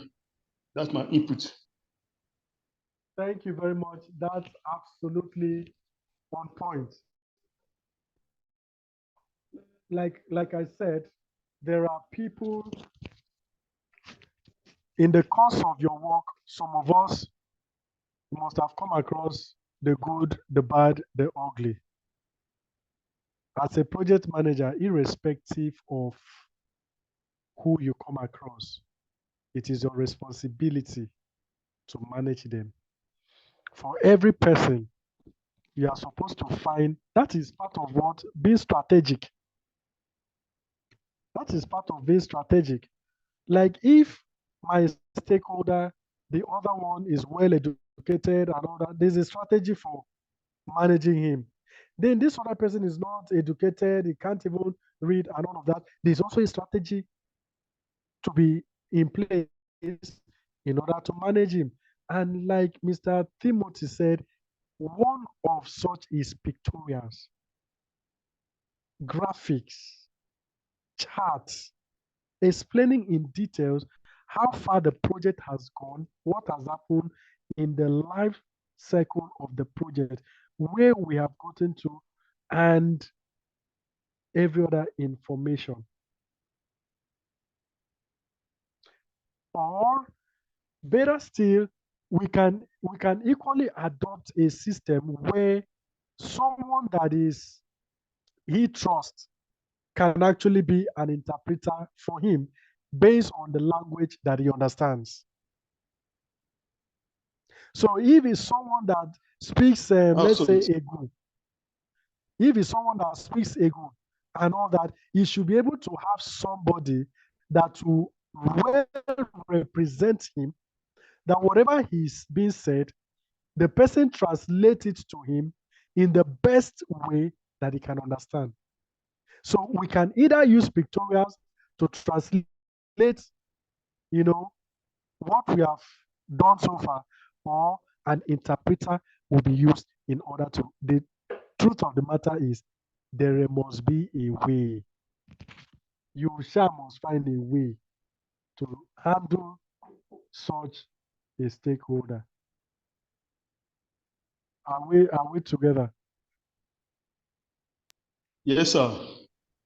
Yes, Yes, sir. we are. So we must be able to handle such a person in a way that best suits him. Okay, so um, I'm gonna share this. The management will share this slide as soon as we are done for today. The slide will be sent. But like I said before, it is very important that in our leisure time, we find out time, create time to go through these slides once again so that we can get the result that is needed. I'm sure if we're to write an assessment now, I know people that will definitely pass, and I know people that will struggle to pass, and I know people that will not pass. I know them. But in all, I will manage all of them. Thank you very much, sir. Thank you, sir. We appreciate your effort. Thank you. Thank you. So we look at key terms. I'm sorry, my system has just gone off. So like I said, I'll share the slides, but just follow me. We just have about 32 slides for this. So we are on page 20 now. Okay. So Thank you, sir. we said key terms on communications. We talk about the sender. Like I said, we have all done this in our GNS 101 or GST 101 in school, right? Talking about the sender, encode, message, the medium, receiver, decode, feedback message, active listening, noise, paralingual, and non-verbal. Okay? So when we talk about sender, of course, I'm sending message to Mr. Sunday. Obviously, I am the initiator of the message. I am the initiator of the communication. So I am now the sender. Code means translating thought into a message. Translating thought into a message. How can I translate what this person is trying to say? What exactly is it? Now I'm in your mind. I'm trying to process what exactly is Mr. Sunday talking about. That is where sometimes you hear someone say, I hope is not what I'm thinking. Peradventure, what Mr. Sunday is even giving is different from the thought of the receiver. He now begins to think randomly, whereas Mr. Sunday has his own specific message that he has put out. I don't know if we understand what I'm saying. Now, I'm trying to translate what is the thought into message so that I'm able to understand exactly what he wants from the message. So we talk about the message, output of encoding, output of encoding sent to receiver. I'm just sitting down. I'm just thinking, project management. Okay. Project management. What am I trying to do? I'm trying to process a thought. I'm trying to process a thought about project management.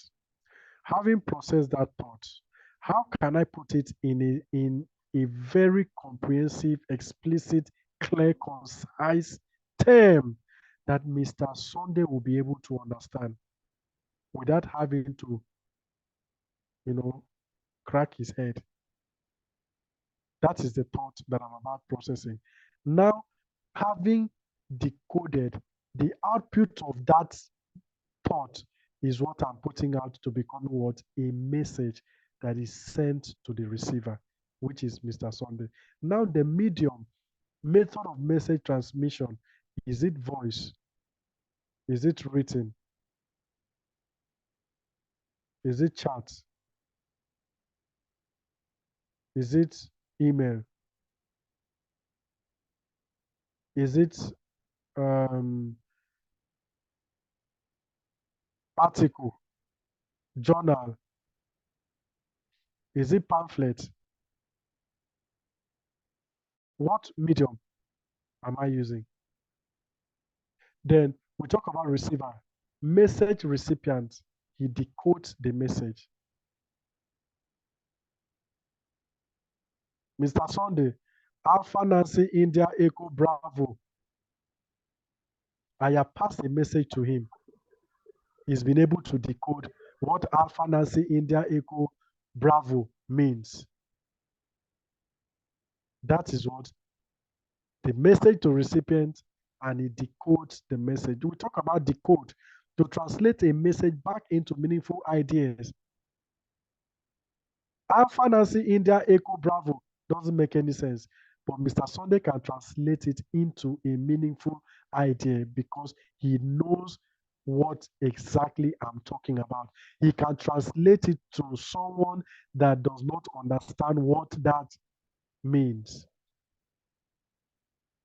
We talk about feedback messages, providing a confirmation that message has been successfully received. You send a message via mail to someone and it says, mail acknowledged, well received, received with thanks. That is what message feedback, showing that the message you have sent, I have acknowledged that for of a truth you have sent it. I may not understand the content, but first and foremost, you have sent it. That one is clear.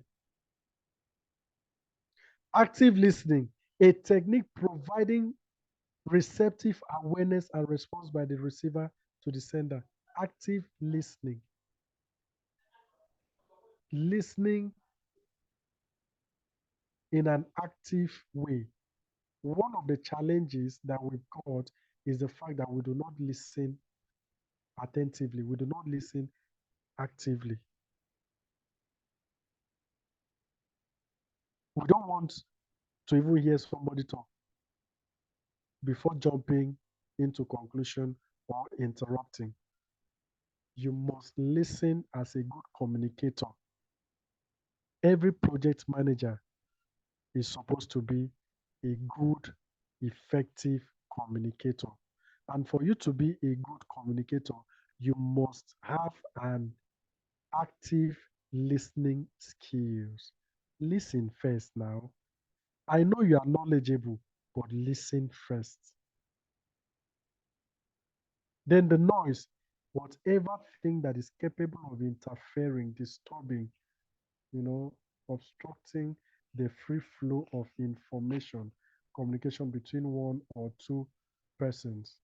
I'm calling Mr. Sunday. Hello, hello, can you hear me? Hello, speak louder. Hello, hello.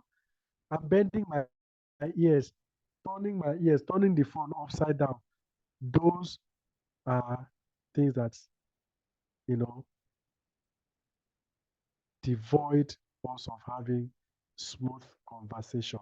Why? It could be that where Mr. Sunday is noisy. It could be that where I am is noisy. Hence, Mr. Sunday cannot hear me effectively. So you need to, Mr. Gabriel, please, can you speak louder? I cannot hear you. Please, can you speak up, please? I cannot. That is what noise, and that should be avoided as much as possible. No, whenever you want to speak with a stakeholder, ensure that where you are is devoid of noise. It looks embarrassing, unprofessional that you are calling someone or your stakeholder is calling you and you are in the market and you are shouting on top of your voice. We are talking about communication. It is not fight. We are not fighting. We are communicating. We are dialoguing. So noise is interference with transmission, and this will ensure that you do not understand the message. It brings about ambiguity. Hey, I thought you understood, but you heard me now. He passed an information, very critical, vital information, but because of the noise, you were not able to hear. And to me, I thought you heard me. And I expected you to work with that information. Waited all through, nothing is forthcoming. Reaching to you, say, I did not hear now. Then we talk about paralingual, the pitch and tone used to convey message. Mr. Sunday, you see, the work that you are doing is actually commendable. But I discovered that there were some kind of mistakes in your typings and all of that. I think you should pay more attention to your messages next time. Ensure that you proofread them so that you can, avoid all these typographical errors. That is a pitch. I don't even know what you are doing. You just be typing something and every time mistake, mistake. Who do you think you should be reading your mistake? That is another pitch.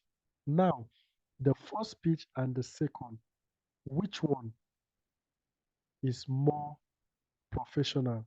Which one is more respectful?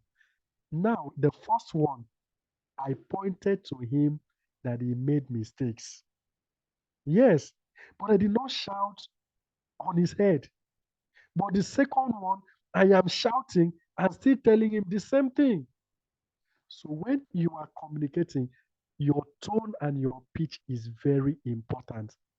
Sometimes people talk, and at the end of the day, you take offense that they were angry, but they were never angry.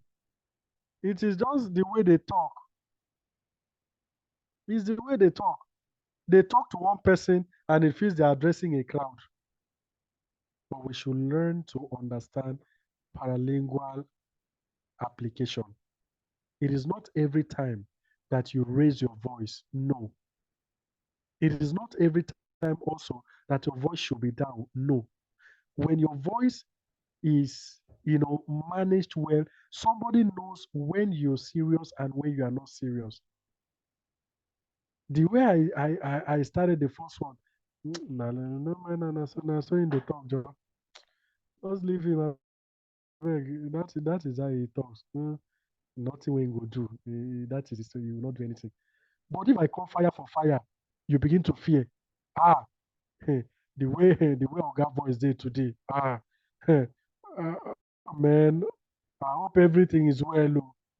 But if I talk slowly, you won't even ask, I hope everything is well because of my tone. So let's understand how to effectively use the paralingual approach method in communicating is important. Is important. Then we talk about the non-verbal, physical cues. 55% of all communication is non-verbal. 55% of all communications is non-verbal. It is not every time that we talk and talk and talk and talk. Sometimes our work speaks. Our work communicates. When you give me a task and I finish it, I don't need to come and tell you, Mr. Timothy, I am done with the task. The completion of the task has spoken for itself. That becomes non-verbal, but it has communicated to you, Mr. Timothy, that the task you gave to me has been completed. You tell me, move, and I move. I don't need to come and tell you, hey, Mr. Timothy, you asked me to move. I have moved. No. Once you say move and I take a step, I have communicated to you that movement has taken place. I don't know if you understand what we are saying. These are very, very important terms that we need to imbibe in our communication process. Is very important. Most importantly, that paralingual, somebody will tell, guy, calm down now. We are not fighting. Say, we are not fighting. I say, hey, I'm not fighting with you now. It's just the way I talk. That should be checkmated. That should be checkmated so that we can have the right process. Then we talk about control communications. The process of monitoring and controlling communication throughout the entire project life cycle to ensure that the information needs of the project stakeholders are met. It's as simple as that. How do we control information and communication?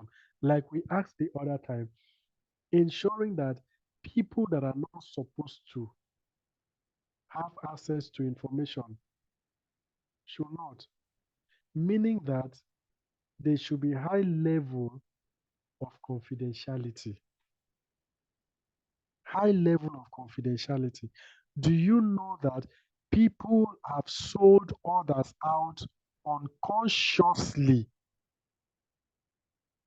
to their own detriment, either because of level of excitement, they are not able to withhold the information at their disposal. They just go out and give the information, endangering the life of another person, but they did not mean harm. They did not mean harm, but they were not able to manage the information. It's just like for some of you that are Nigerians that are, you know, in one state and one village, that you have some wicked people that are there as uncle, village heads, and all of that, and you have made it in Lagos. You just bought a property, and your father, out of excitement, meet his friends in the village. Say, God has done it. My son has just bought um 5 acres of land in Lagos. In fact, he's building. If you see the mansion that he's building, he just bought one car like this. They call it a Range Rover. They call it Range Rover. God has done it well for me. Out of excitement, he's giving out information about you to the people that are not supposed to even know 1% of what is happening in your life. We are all Africans. If it has not happened to you, you must have heard it happen to some other person. The next thing, like play, project is not coming again. Like play, the person has lost his job. Like play, he's getting sick. Money being spent in the hospital, up and down. Before you know, he has sold 3 plots of land to take care of himself. Before you know, from somewhere that has 5 acres, he has reduced it to 2 plots of land. Why? This can be traceable to non-confidentiality of information, divulging information to people that were not supposed to have access to the information. The same thing is applicable in projects. We have just made, in fact, you can't imagine. They just paid, the money for the project has just been paid now. As I speak to you, our guy is just on his way to the bank with the money. He's talking with excitement. Our guy is just on his way to the bank now to deposit the money. In fact, we are so happy. We are so happy. He just said he doesn't want to drive with anybody. He's alone. He's on his way to the bank now. The person meant no harm. But to the people that have this information, they are now doing what? Using the information against the person. So, controlling communications is ensuring high level, high degree of confidentiality. Are we together?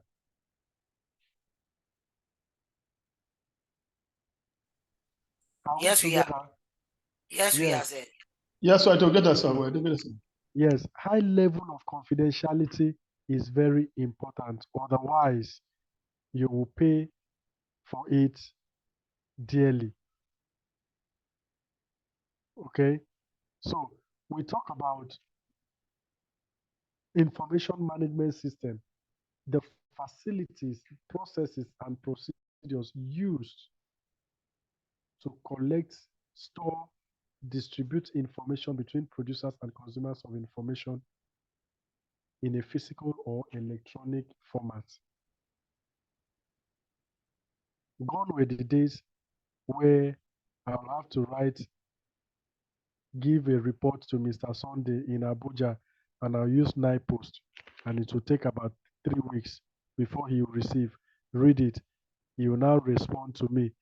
For the message to get to me, it will take about 2 weeks or 3 weeks as well. There are more sophisticated formats now of disseminating information, because information helps the project execution. There are certain information that is need in as a matter of urgency. I put a call to you and I get what I want, we move on. So one of the ways that we can use, some of the tools that we can use in order to have these controlled communications is what? Expert judgment. You know, in every phase of project, we cannot do without expert judgment. We are not saying that they have 100% results, that what they are given to you should be taken thick line and sinker. No. But they can advise you based on their understanding, knowledge within their area, their field, their discipline. So judgment based on expertise within an application area, knowledge areas, discipline, or industry can help you to control communications. For example, I'm new in as a project manager. I've just gotten a contract. I've got thing I need to work with. And when it comes to communication, I know that Mr. Timothy has been a project manager for the past 15 years. He has something to offer to me. Mr. Timothy, how can I communicate effectively, efficiently with the stakeholders? What are the things, what are the parameters that I can use in order to communicate with them? What are the things that I should not do?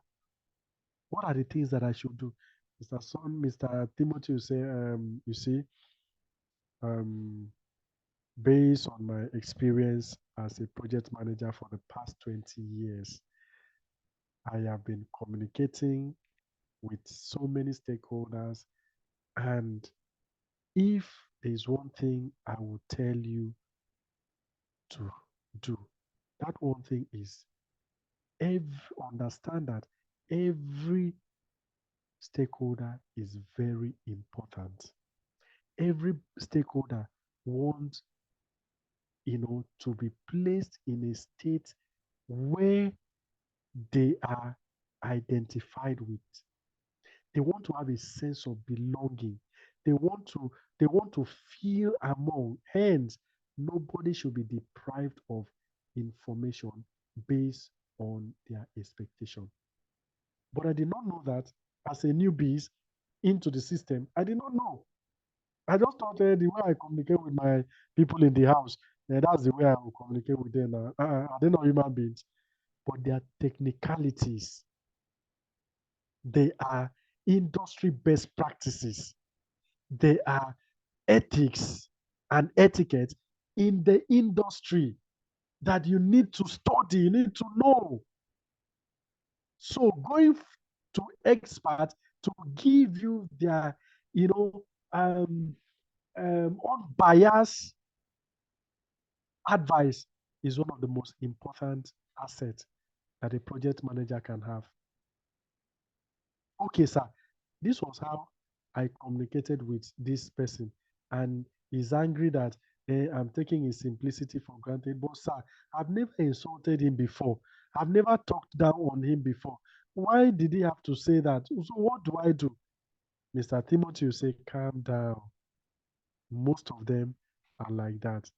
But first and foremost, understand what he wants. By so doing, you'll be able to communicate effectively with him. Because he himself has been there not once, not twice. He's been there for 20 years and above.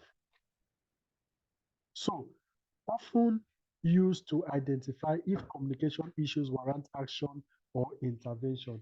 That is expert judgment. What steps should be taken? By whom and the time frame for taking action? he will advise me what steps I need to take. When I should, you say, okay, you know what? Um, Based on what you have just explained to me, I don't think he's in his right frame of mind now. Don't go, don't approach him now. Do you know what? Approach him in the next 6 hours.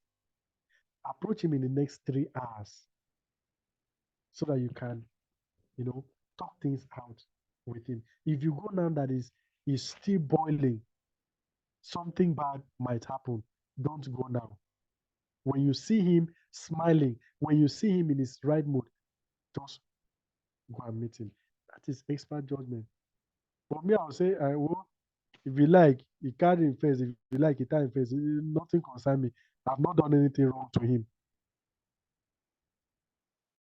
Done anything wrong to him. I give him information. I communicate with him. So what else does he want? There may be things that he wants that he's not willing to tell you until you dig deep, until you are inquisitive, until you are enthusiastic about getting to know what has happened before he will open up. So that is very, very important. Work performance information. Communication often result work performance information updates regarding how the project is progressing when measured against the performance baseline. Then we talk about the change request. The control communications process may result in changes to the project. The change request is generated as an output to this process. All right. So that's now. Let me ask a question. All of the following are output of the control communications process except all of the following are output of the control communications process except number one, stakeholder management plan, forecast, lessons learned, and issue logged.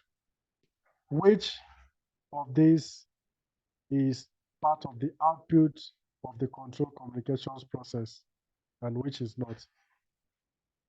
Anybody? Do I go over the question again? Yes, sir. Yes, sir. All of the following are output of the control communications process except A, stakeholder management plan, B, forecast, C, lessons learned, D, issue log. I will say B, forecast. Okay. Why did you say forecast?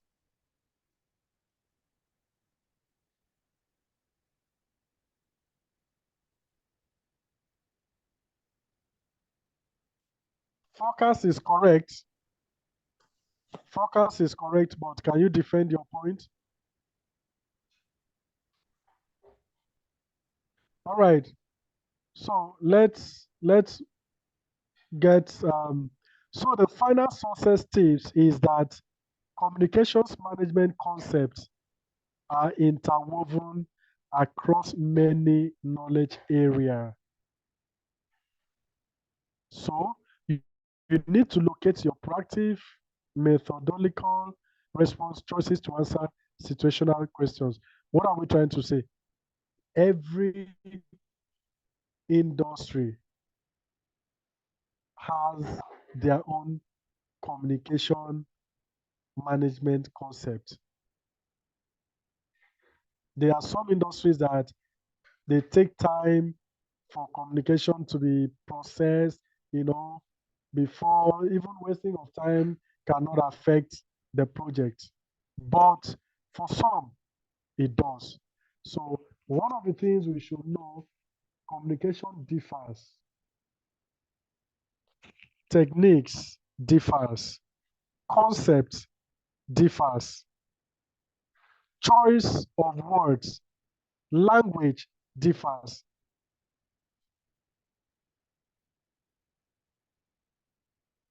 The way you communicate as a teacher in the school is different from the way you communicate as a project manager on the field. It's different.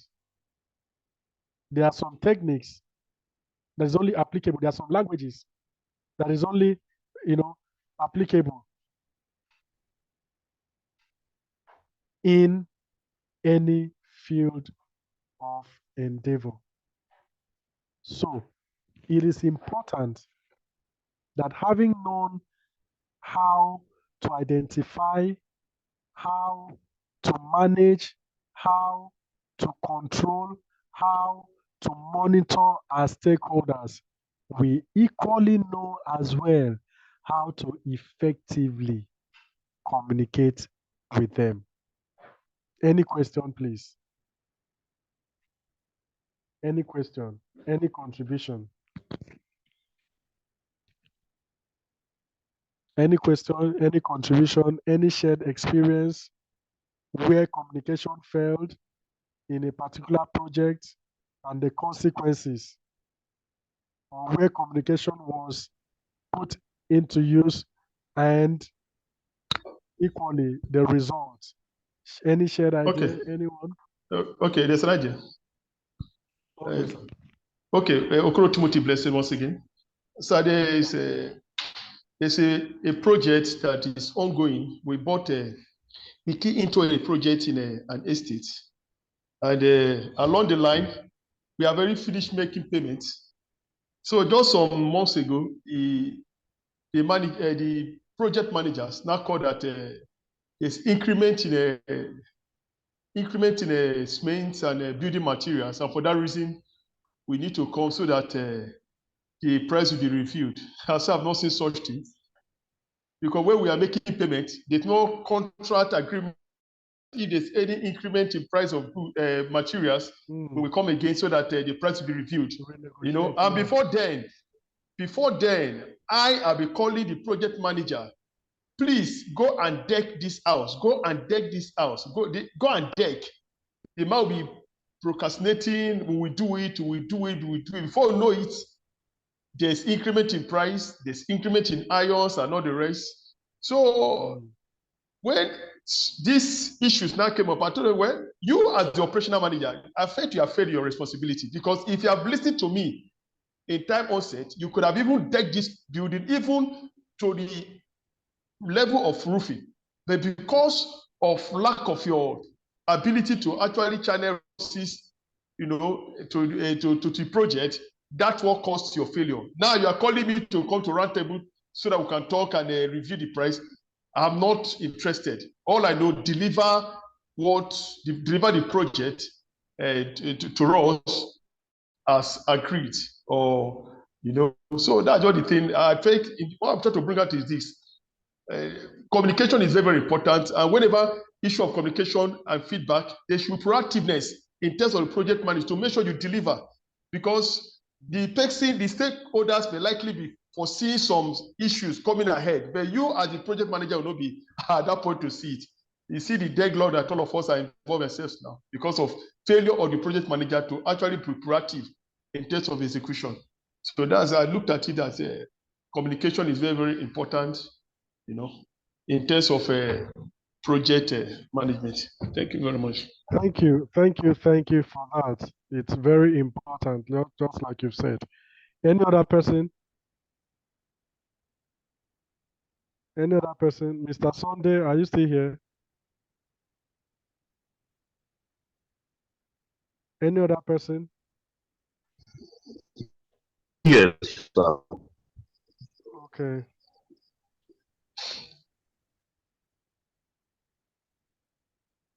All right. So we'll call it a day today.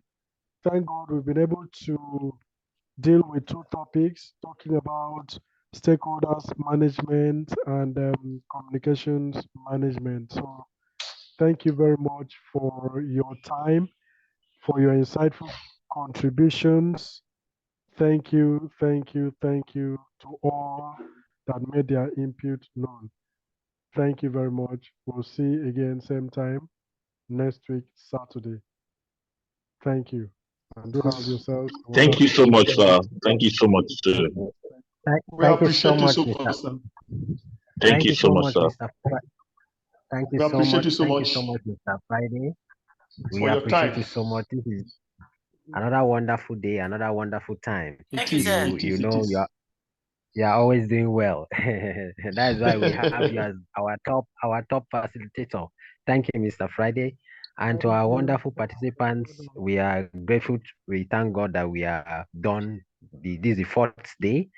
Please, I just want to remind us, those of us that we are still, just a reminder, please, those of us that we are still keeping something that belongs to MJB. I don't know what is that, but you know better. So please, if you, you know that you're still keeping what belongs to MJB, please. This is the middle of the course, and this is the fourth We shall pay. day. We shall The pay. Don't fourth, worry. so please, be reminded. Thank you so much. Do have we a are lovely pleading. Saturday. We are pleading for labor to the government to increase wages. Yeah, We are we shall Okay, seeking. they will, pay. Don't worry. they will do it. They will do it. They will do it so that we at MJB will be happy and you too will be happy. That's it, sir. Okay, all right. It is well. Thank you for everything. Thank our participants. You're wonderful. Thank you for your constant understanding. You understand with us. I say you have a lovely Saturday and a blessed week ahead. See us next Saturday. Bye for Thank you now. very much. Bye, sir. Thank you. We appreciate you.